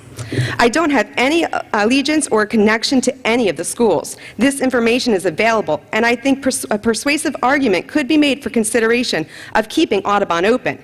It seems that with all of its disadvantages as a building and with its large teacher-student ratio, it does pretty well. Why is that? Is it the principal, the teachers, the environment? And it does so inexpensively. I know you probably have evaluation information which may relate to why this school should be consolidated. I do think that this information causes us to ask questions about why it is deemed dispensable. End quote. And again, that was on February 2nd, prior to February 3rd. We would argue that neither Audubon or any of our elementary schools are dispensable, and to use Mrs. Hackett's term. And at this point, we will also note that Arrowhead has yet to be mentioned as a possible closure.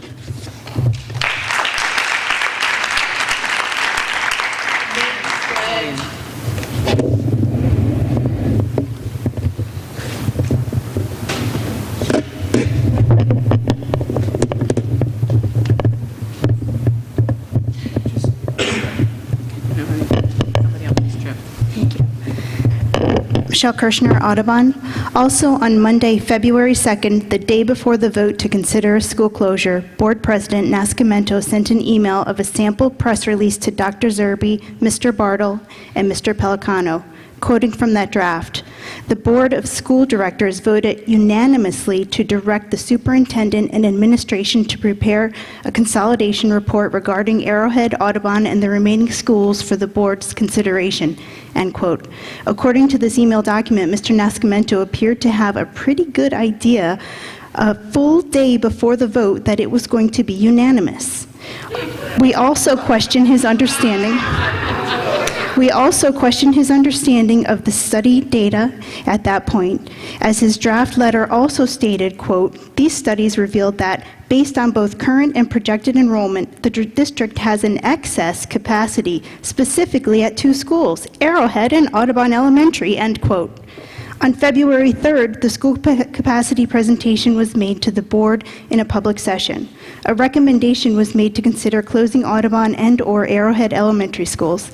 Following the presentation, without any significant debate, notwithstanding the significant misgivings expressed by various board members in their internal correspondence, the board unanimously, as if foreordained, considered closing these schools. Also of interest, the agenda for the board meeting made no mention that a vote on a possible school closure would take place, even though it is very clear that the board and superintendent had planned that vote well in advance. We believe this is to be a glaring lack of communication and transparency. On February 6th, board member Pelicano sent an email to Dr. Zerbe, Ms. Hackett, and Mr. Nascimento. It is entitled Strategy and discusses whether or not, quote, "a part of the consolidation process, we should weave into our strategy a way of clearly highlighting for taxpayers our overall longer-term challenging budgetary situation," end quote. He goes on to reference our gloomy 5-year budget projection.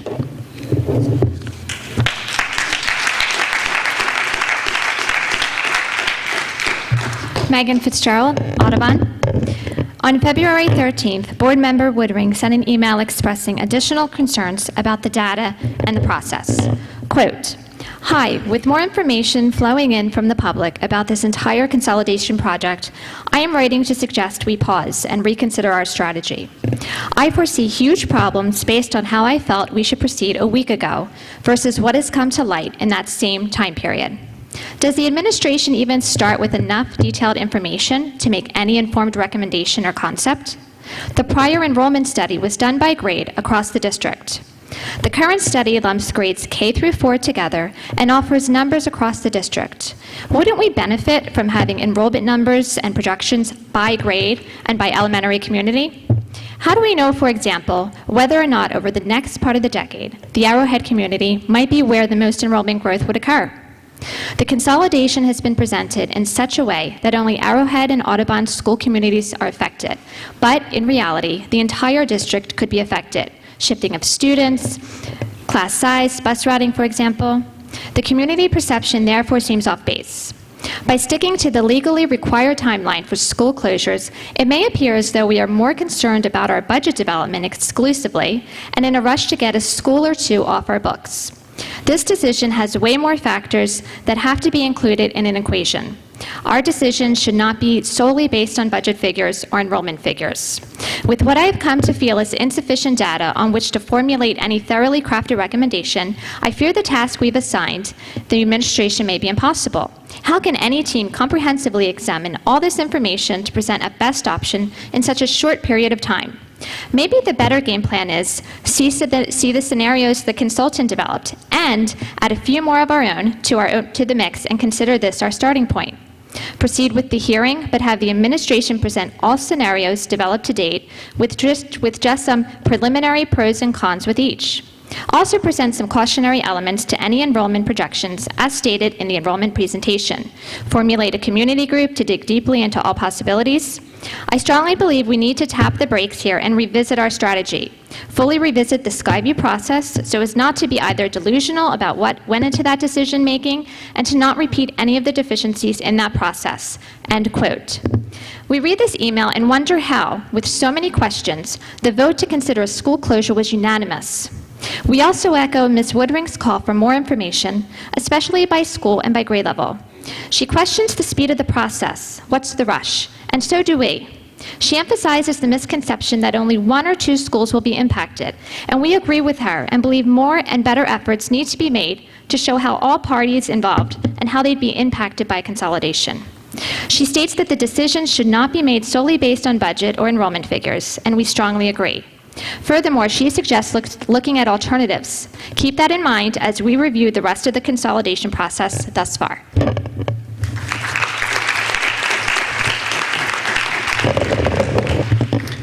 Pete DiPiano, Audubon. On February 23rd and 25th, the hearings regarding a possible school closure took place. The hearings began with a brief review of the enrollment and capacity studies, followed by a list of possible school reconfigurations based on that data. At the end of reviewing those options, Dr. Zerbe made a recommendation to close Audubon Elementary for the 2015 school year. He made that recommendation prior to hearing from any of the over 100 community members who went on to speak for over 7 hours over the course of the 2 evenings that the hearing took place. In the middle of the hearings on February 24th, Board Member Pelicano raised several concerns in an email. Quote, "All the chatter about the inadequacies and flaws of the Pell study and Jim's capacity work. I have to admit, I would like to hear the answers on some of the questions myself. For example, extensive use of the erratic birth rate attribute, only using a 2-year average on that attribute. Birth rates used in that study were from 2012, use of birth rates in a recession, delayed impact of the recession, not factoring in adoptions, using Arrowhead's modular classrooms in the capacity calculation when they could be discarded, no new housing starts in the calculation, etc. Is there truly any negative impact to special needs kids by putting them in a smaller room? Need to continue to squelch the increase in class size topic. Granted, some classes of 17 or 18 might jump to 22, and that won't make people happy when they compare to other districts who may have a goal of something less. But we should be able to articulate why 22 is still more than acceptable from an educational standpoint. Are we required to have a class size policy? Would a better document be a class size guideline? Might in the future prevent us from getting tripped up on exceeding policy, end quote. Again, with all these concerns, why was there a unanimous vote to consider a school closure? And isn't it better to keep classes small than to alter policies to accommodate larger ones?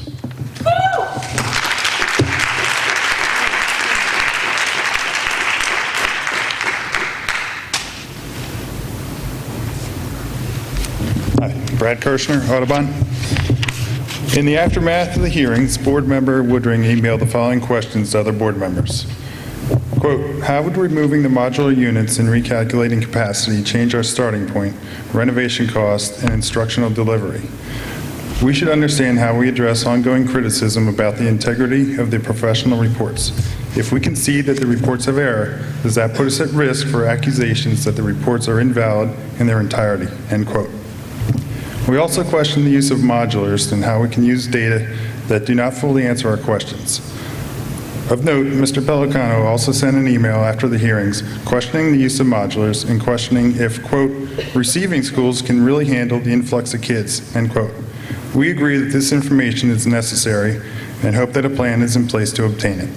Finally, Board Member Hackett expressed the following concerns in an email also dated February 26 to other board members.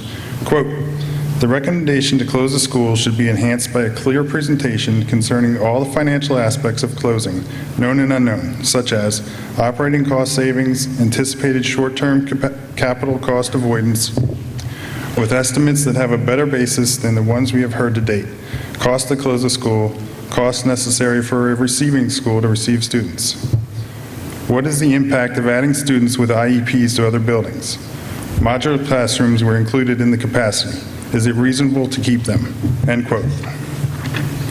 Please note that many of the questions in the emails that were just read have yet to be answered or even addressed, even though they were expressed by both the community and board members at various times. We particularly echo the concerns regarding modular units and appropriate space for special services. On March 11th, a special board meeting was held. Dr. Zerbe altered his original recommendation.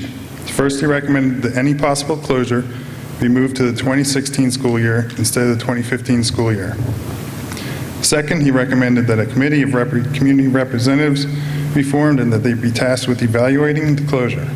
He specifically recommended that one of the subcommittees be designated the Enrollment, Capacity, Education Alternatives Committee. Thank you.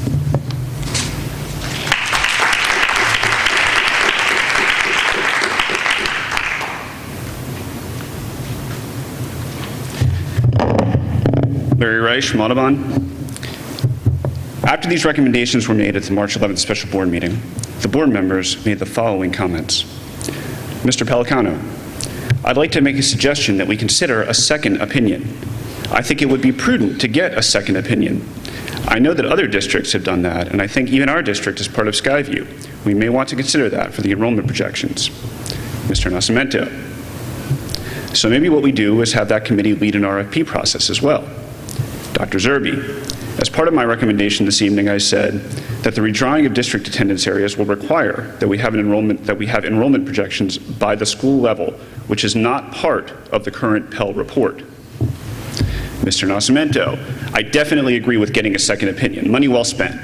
They can run an RFP to get an additional vendor to do a second opinion. Mr. Phillips, I think there should be a community impact committee. Dr. Zerbe, well, we can make it an assignment for one of the existing committees to consider. The community impact should be woven into one of the other committees in the student staff transition or the enrollment data / alternatives committee. Mr. McFarland, I support Greg's suggestion that we get another opinion, but at the same time, I think the Committee on Enrollment needs to examine more thoroughly the Pell study to see what flaws may exist so that we have a wider database. We probably need to make sure we're looking at each school and the capacity of each school rather than just a straight 500 number. These capacities would be on the basis of having examined these schools, the number of classrooms and the requirements of each, in order to make sure that any vote that's taken would be accurate with respect to the capacities that are affected. Ms. Barone, what concerns me greatly is the fact that we still have modulars. I can't in good conscience make a decision to close a school if I have modular units attached to it. What I'd like to ask is when we do this Pell relook, and when we come out with an RFP, that we look to the true capacity of the building, not the attachments. Mr. Pellicano, the committee shall focus on enrollment, capacity, data, and alternatives. An online application process then took place for the consolidation committee. While the original committee description at the meeting on March 11th included the discussion of possible alternatives to a school closure, and numerous board members spoke in favor of putting consideration of alternatives within the committee's remit, all mention of alternatives was removed from the final committee description. In fact, slide 9 from Dr. Zerbe's presentation this evening conspicuously repeats that omission. In addition, if I understood Dr. Zerbe's recommendation this evening, there is now a recommendation not to pursue a second opinion, as numerous members of the board on March 11th said they favored. So once again, we seem to be backing away from what the board spoke in public at the hearings when there was a significant amount of public attention and pressure on them purported to favor. The process continued. The committee applications were in progress. At that time, Board President Nascimento wrote a letter to the Times-Herald, which was published on April 1st, and expressly linked the budget to possible school consolidations. Mr. Nascimento published his letter about impending budgetary gloom only a few short weeks before he and the rest of the board took the unusual step, the first of its kind in 34 years, according to the board newsletter distributed today, voting in favor of a 0% tax increase for the coming fiscal year, fiscal gloom notwithstanding, predicated on a rate of the district's reserve fund balance.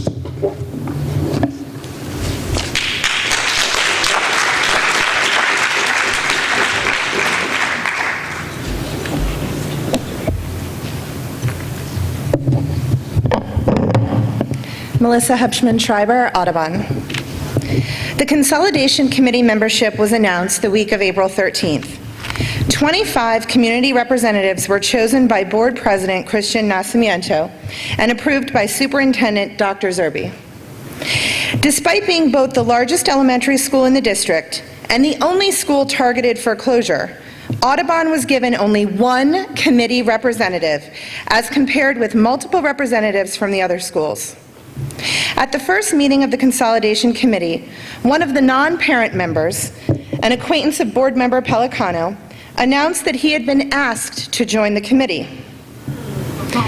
Another committee member is a vice president at Shire Pharmaceuticals, where Board Member Pelicano is also a vice president. Oh my goodness. At some point between the first and second meetings of the Consolidation Committee, a new member was added to the redistricting subcommittee with no explanation and no notification. According to sign-in sheets from the Consolidation Committee meetings, one of the two chairs of the Enrollment, Capacity, and Education Committee has not attended either of the two meetings. According to those same sign-in sheets, neither of the chairs of the Finance Subcommittee attended either of these meetings. We raise these points because the recommendations made by this committee will have long-lasting consequences for the children in our school district. When Skyview was built, one of the most compelling arguments made was a lack of space for both classes and special services. And here we are again, potentially moving back in that same direction.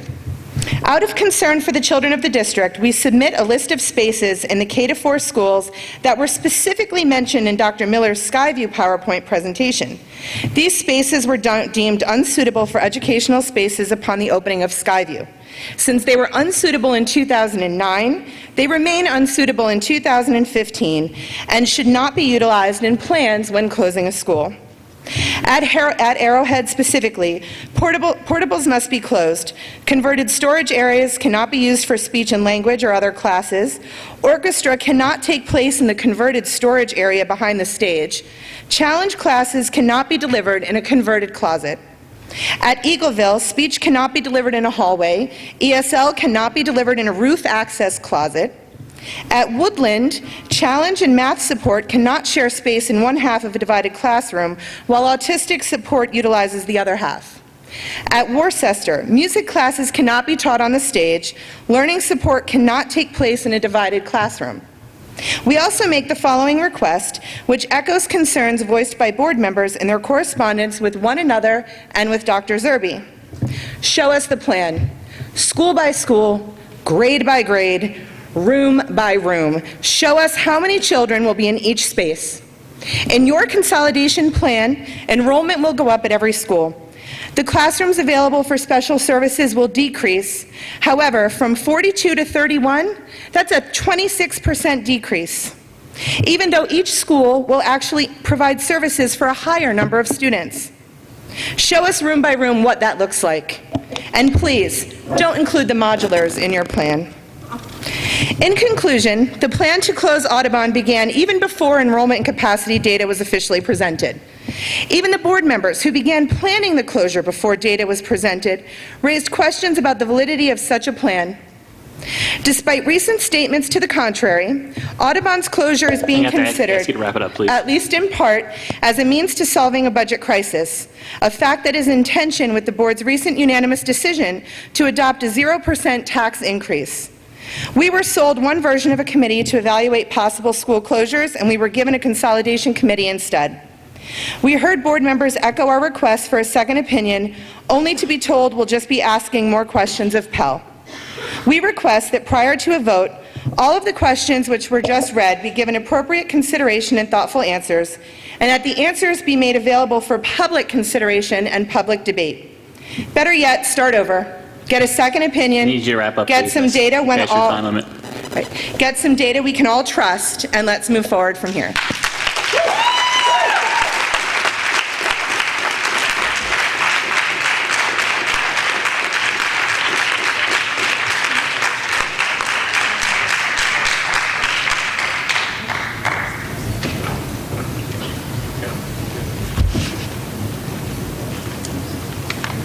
Joe Worson, Lower Providence. So it's almost impossible for me to look you people in the face. Almost impossible. You're despicable, and if you've completely been outed. Okay, listen, we're not going to have any You have a personal attacks. definite Listen, agenda. if you're going to continue like this, we'll just cut you off, okay?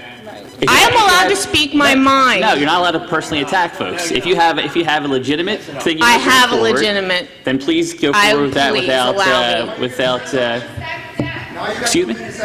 Excuse me? You only talk when you want to answer in the negative. Whenever anybody poses a question to you, you don't reply. Okay. Let me continue. You have a definite agenda, and it's been outed, okay? And for those of you running for re-election, please know, if you don't know already, Please you have a keep this target to the on your issue at backs. hand. And you're going to you can't talk about politics during a school board Oh, meeting. okay.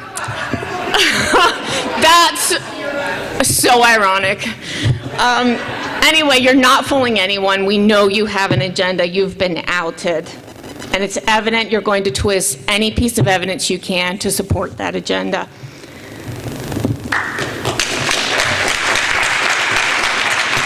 First of all, you have moved to accept the Pell report. I believe there's a page or two in that Pell report that compares the data of the enrollments to the capacity.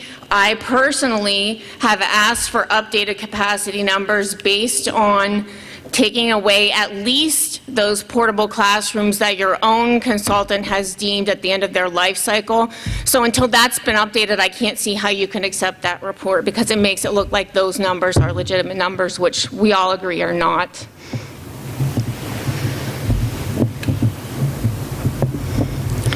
One other item that's really bothering me, I don't know if any of you watch, I'm guessing, Fox News, that it's been all over the news lately that birth rates are up, very, very dramatically up. And even if we get a revised Pell report, those numbers are not going to be reflected in any new or revised enrollment study coming out in October.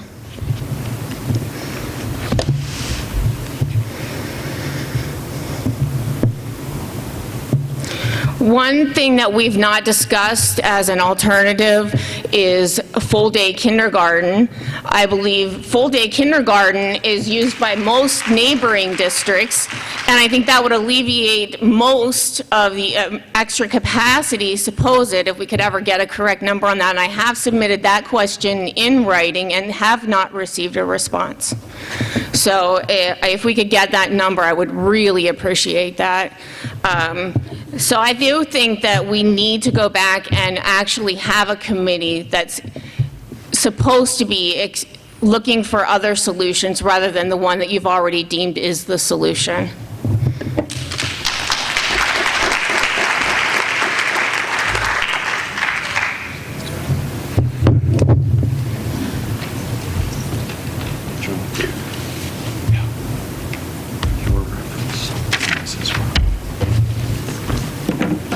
Flip it this way. What are we doing here? Hey, guys. So one thing that didn't come up... John, can you give your name? Oh, I'm sorry. I'm John Ferrara. I live in Eagleville.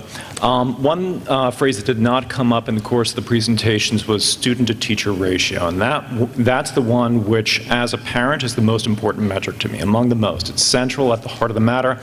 Charlie, that is actually the thrust of the graphic on that.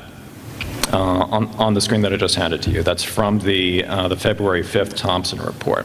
So a ratio has a numerator and a denominator. What's the numerator here? Well, the February 23rd report on slide 20 actually suggests two different numerators, 1733 dated 10/1 and 1750 dated November 21st. That graphic uses the earlier and smaller number. The denominator is actually more significant.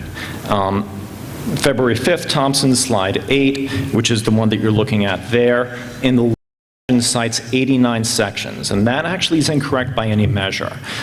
In the paper that I handed you, that's actually Charlie, on the paper down below. That's actually numbers that I got from the district via right-to-know request. That's dated February 25th. There are not 89 sections, there are actually 83. Now, you may have counted the two intermediate units that are at the bottom of the page, or perhaps you also counted the 3 kindergarten sections, each of which have 1, 1, and 3 students, clearly not applicable to the general targets for student-teacher ratio. But that still leaves 1 unaccounted for. Upshot is that that slide in front of you from February 5th, slide 8, is incorrect. It suggests the ratio is 19.5 to 1. The inapplicable sections should be dropped from the denominator, and the students in them should be excluded from the numerator because targets clearly do not apply. The normal targets of 22 to 1, 25 to 1 do not apply to those sections. That's obvious. The resulting ratio, 1746 divided by 83 sections, gives us a current student-to-teacher ratio as of February 25th of 21 to 1. Rather than 19.5 to 1. Now, the plan appears to be, as I've gleaned, to close Audubon and drop 9 sections, and that would instantly put us at 23.6 to 1 in one shot. It would also give us a much greater sensitivity to enrollment increases. So, for example, just a 6% increase at any time in the future, because this is a permanent change, would mean that enrollments in all grades, including kindergarten and first, would immediately go to 25 to 1. I know that you're saying that it's actually going to decrease, but so far the data indicates movement in the opposite direction. So at a minimum, Charlie, I want to ask you to rethink the statement from earlier. To the best of your knowledge, your data is 100% accurate. These numbers are the basics. What was the phrase? In light of the available facts, these are miscounted. All right, well, first of all, this is not part of the enrollment study that we were here to speak to tonight. Is it Thompson's?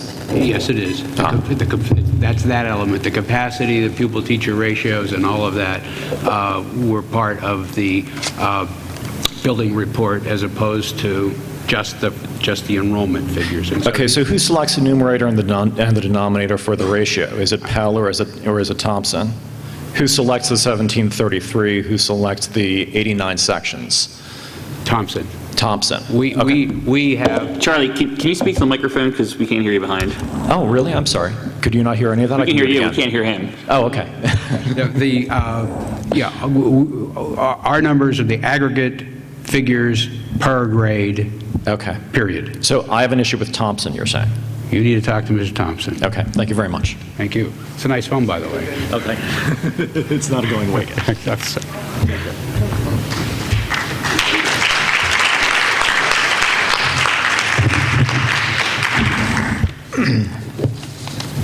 John Andrews, Lower Providence. Along with Andrew Sandner, I also am a member of the Education Capacity Committee and perhaps someday alternatives.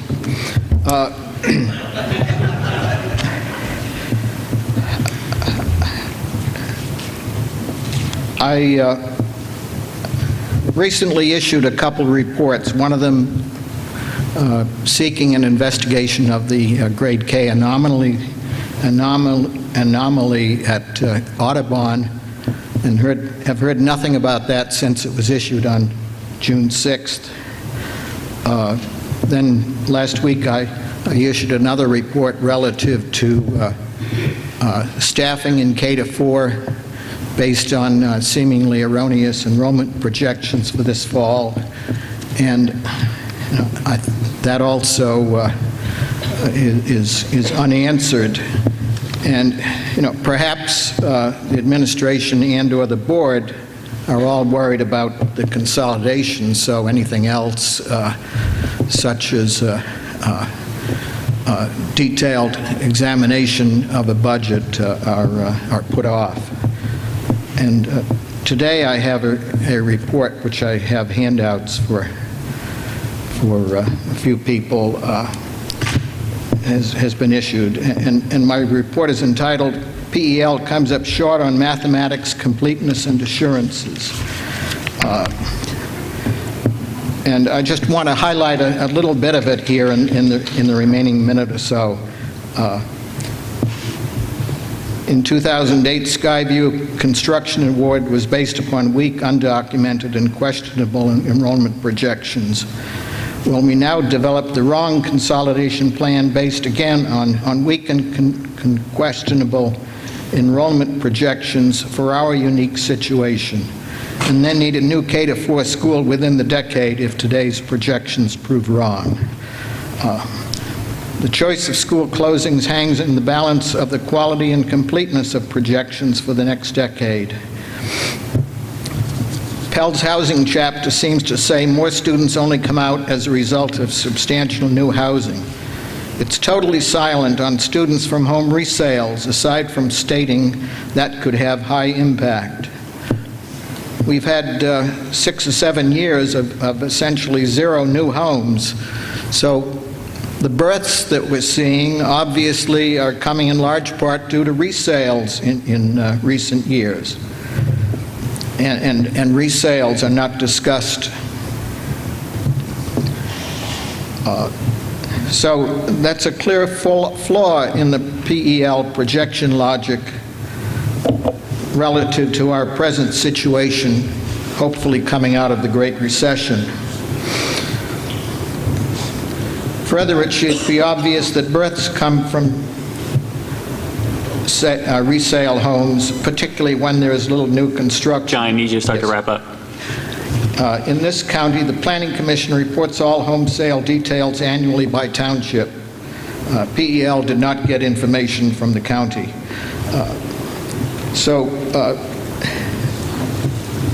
And PEL fails to do projections by elementary school. And the enrollment trends of particular schools could influence consolidation decisions differently now or in the future. And the report lacks overall John, discussion time's of up. students from... You can give us the report. Yes.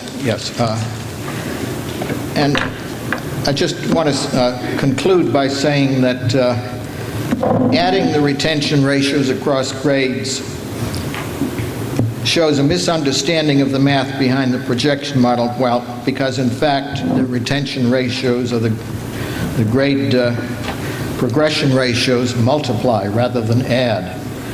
So bottom line, there are issues. John, you're out of time. It would be healthy and appropriate to get a second opinion, as many people have said. Thank you.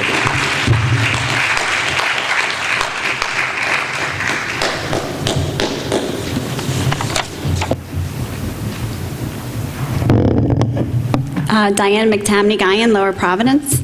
I just wanted to switch gears because I'm a history teacher. I'm not a math teacher, so I'm going to steer away from any math.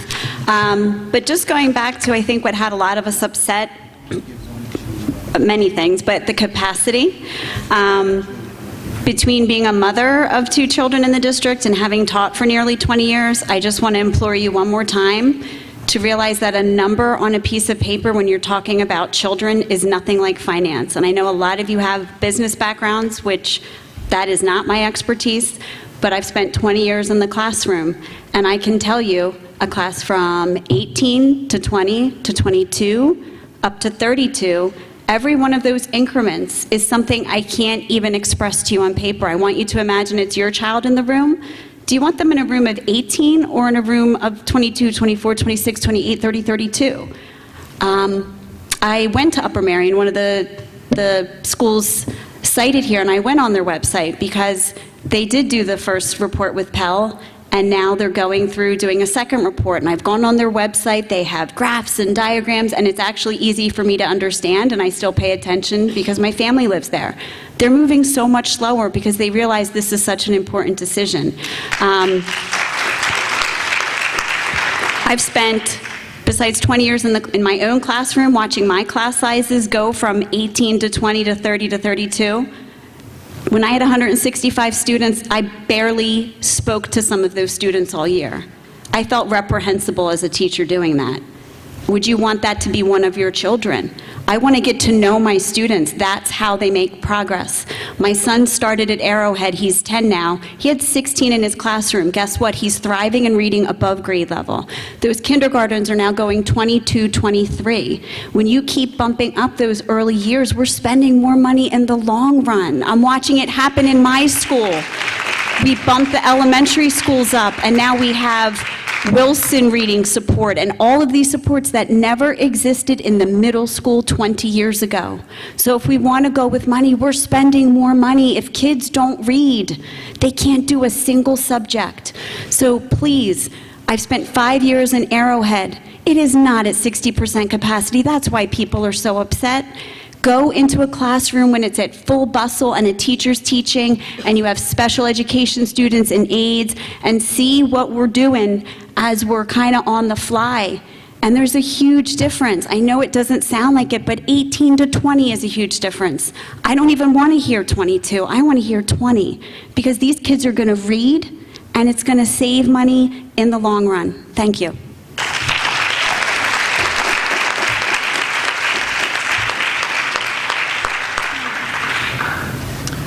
Gary Landsberg, Lower Providence.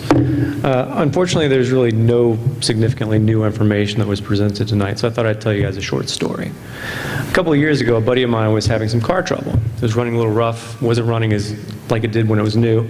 So he took it to the dealership. Car goes back, the mechanic comes back in a few minutes and says, it's going to be $5,000 to fix your car. The guy says, whew, that's a lot. I'm going to call my wife.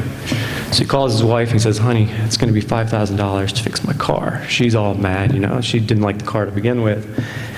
She says, you got to get a second opinion. So he hangs up the phone, he walks back in, he finds a mechanic and he says, are you sure it's going to be $5,000? The mechanic says, yep. So at this point I said, well, that's crazy. I said, what did you do? The smart guys know where we're going with this. I said, so what did you do? He goes, well, that new car I was wanting? I just bought it. It was a Skyview LX. So the moral of the story here is, if you ask a question and you get the answer you want, don't ask another question. If somebody makes you ask for a second opinion, go back to the same person and ask the same question again. That's really effective when that person has financial, reputational, potential legal risk if they change their answer.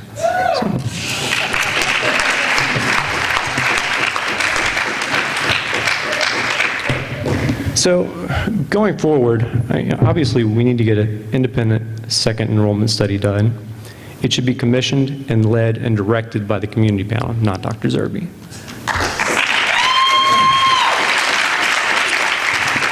More importantly, the community panel should be leading this process and helping direct Zerbe in the direction that we need to go, not the other way around. And lastly, this panel shouldn't be stacked by a bunch of bored lackeys. Thank you.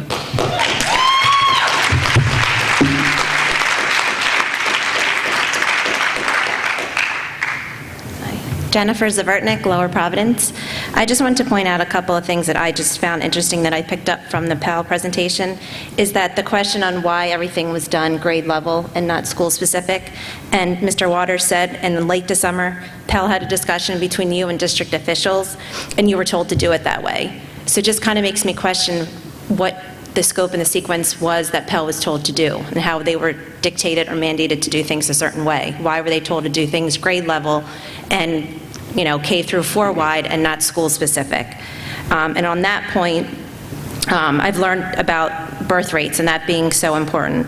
Last week, June 17th, 2015, Time put out an article, I would direct you all to it, from the National Center for Health Statistics, just released that the number of children born in the United States increased in 2014 for the first time since the Great Recession.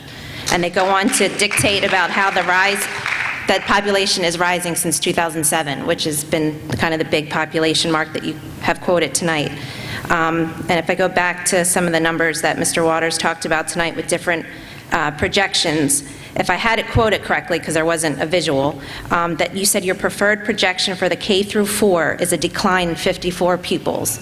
You had other scenarios where there was actually a positive trend. There was actually an increase in the trend from K through 4.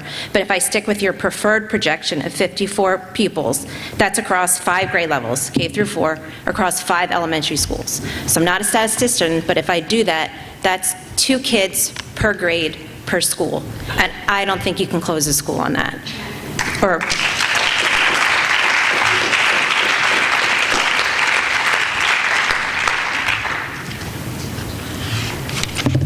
Kim Aubrey-Larson, East Lower Providence.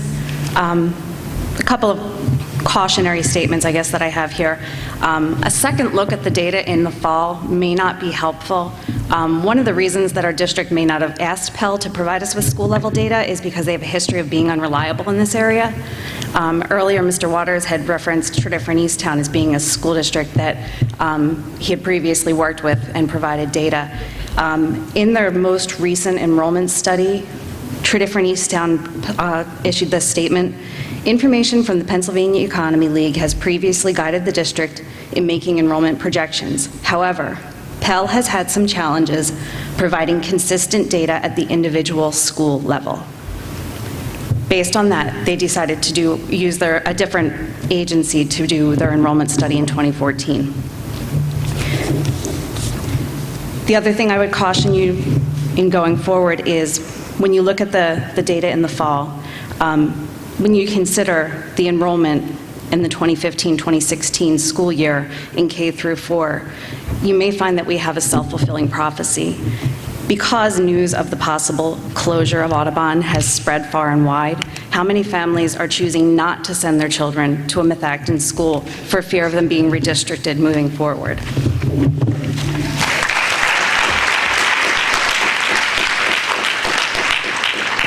Any additional public comment?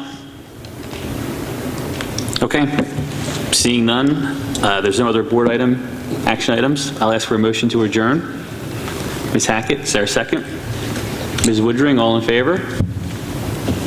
Unanimous. We stand adjourned. A reminder that our regular board meeting will be this Thursday.